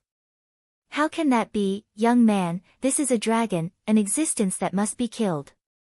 I have made up my mind. Back down, girl. With that said, Perseus raised his long saber again and slashed at the dragon. Swoosh, the sword flashed, and one of the dragon's wings was cut off by Perseus. Roar! The dragon howled weakly. Please wait a minute. Liliana rushed to Perseus. I said, back down, girl. With Perseus's words, there was also a magical impact that repelled Liliana. Liliana was sent flying, but she did not feel the coldness of the ground. Then, Liliana opened her closed eyes. Yo, Miss Liliana. Wyrm held Liliana and stood steadily on the ground. I'm sorry, King. Liliana reacted as if she had just reacted. She quickly broke free from the arms of Wyrm and others and knelt on one knee to salute Wyrm. Perseus looked at Wyrm with a smile. Oh, you're both my compatriot and my mortal enemy. How interesting. My compatriot refers to the god of disobedience and steel, and my old enemy refers to the god Slayer who has the nature of draconic snake. Perseus flicked the bloodstains on his long saber and continued. You are obviously a mixture of draconic snake and steel, but you can clearly distinguish the aura of draconic snake and steel. Both the god of disobedience and the god Slayer, both draconic snake and steel, it seems that I have met a big shot, ha ha ha ha. Perseus was excited. Wyrm raised his eyebrows and thought. Do I still have steel's aura? Why didn't Athena tell me? Wyrm, who was not a native of this world, could not accurately distinguish the aura of draconic snake and steel, not to mention that the identity of draconic snake and steel was imposed on Wyrm by this world. However, thinking about it carefully, Vilo-Theron seed did indeed have the dual attributes of steel and draconic snake. First, the mysterious identity of the legendary dragon, it could be said that Vilo-Theron seed was the god of draconic snake. Second, Vilo-Theron seed did have the legend of forging X-Silver, and Vilo also had a close relationship with King Arthur, who was also steel and draconic snake, so it was not wrong for him to have steel's attribute. But even if it was not draconic snake and steel, would Wyrm not care about it? The answer was no. Who cares? With that thought in mind, Wyrm said to Perseus, I'm really sorry. Due to the willful request of a certain goddess, I have no choice but to come and fight you. With that said, Wyrm pointed at the gigantic dragon behind him who looked like a trembling puppy. Huh? A certain goddess? Liliana was a little surprised. At this time, Athena flew in front of the dragon. You are really rude, god of steel. Athena touched the dragon, and then the dragon turned into pure energy and was injected into Athena's body. So that's how it is, the goddess of earth and draconic snake's hero, what a good combination. Perseus smiled elegantly. So, I have to deal with two opponents this time. Although he was surrounded, Perseus still said arrogantly. How can that be? Of course, it's my hero who will fight you.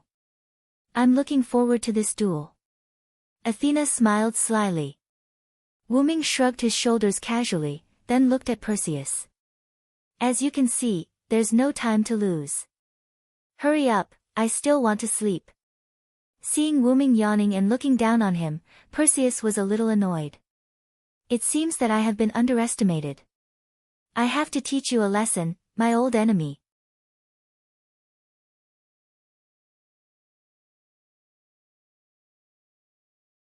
Chapter 182. Perseus charged forward with his sword and swung it at Wyrm. Wyrm, on the other hand, did not even look at it. He extended his hand and grabbed it directly. What? No matter what, Perseus was a god and the weapon he used was a god relic. No matter how strong his body was as a god slayer and a god of disobedience, it was illogical for him to grab a white sword with one hand. Alright, it was magical.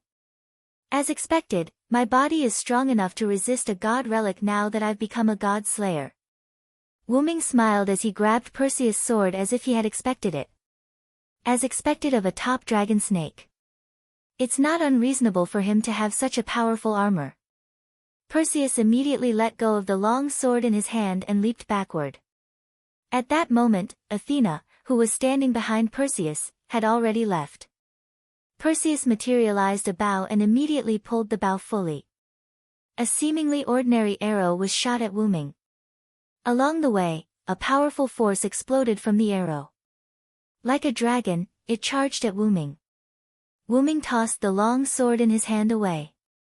The long sword turned into mana and disappeared. Wyrm said to Liliana directly, "This isn't something you can get involved in. Step back a little." Although Liliana was a little hesitant, she still listened to Wyrm. "Yes, Your Majesty. Please control your power a little and try your best to reduce the damage to Naples." Subsequently, Liliana realized that her words were a little rude to the god slayer who was a king. She immediately knelt on one knee. Please forgive me." Liliana said something that crossed the line. "Please punish me, Your Majesty," Liliana said with a blush on her face. Looking at the adorable Liliana, Wyrm could not bring himself to blame her. Subsequently, Wyrm immediately took out the X silver from the golden ripple. Bang! Wyrm casually waved his hand, and the huge mana arrow was neutralized by X silver's mana impact. "Alright, I'll pardon you. Back off a little and protect yourself first." After saying that, Wyrm ignored Liliana and Wyrm extended his left hand to Perseus. "Please, Enkidu." Wyrm once again woke up Enkidu, who had fallen asleep because Wyrm wanted to rest. "Yes, leave it to me, Lord Wyrm." A golden chain appeared on Wyrm's left hand. The golden chain slid at a speed visible to the naked eye. Then, it wrapped around Perseus before he could react. "Humph. You want to trap my hero Perseus with mere chains?"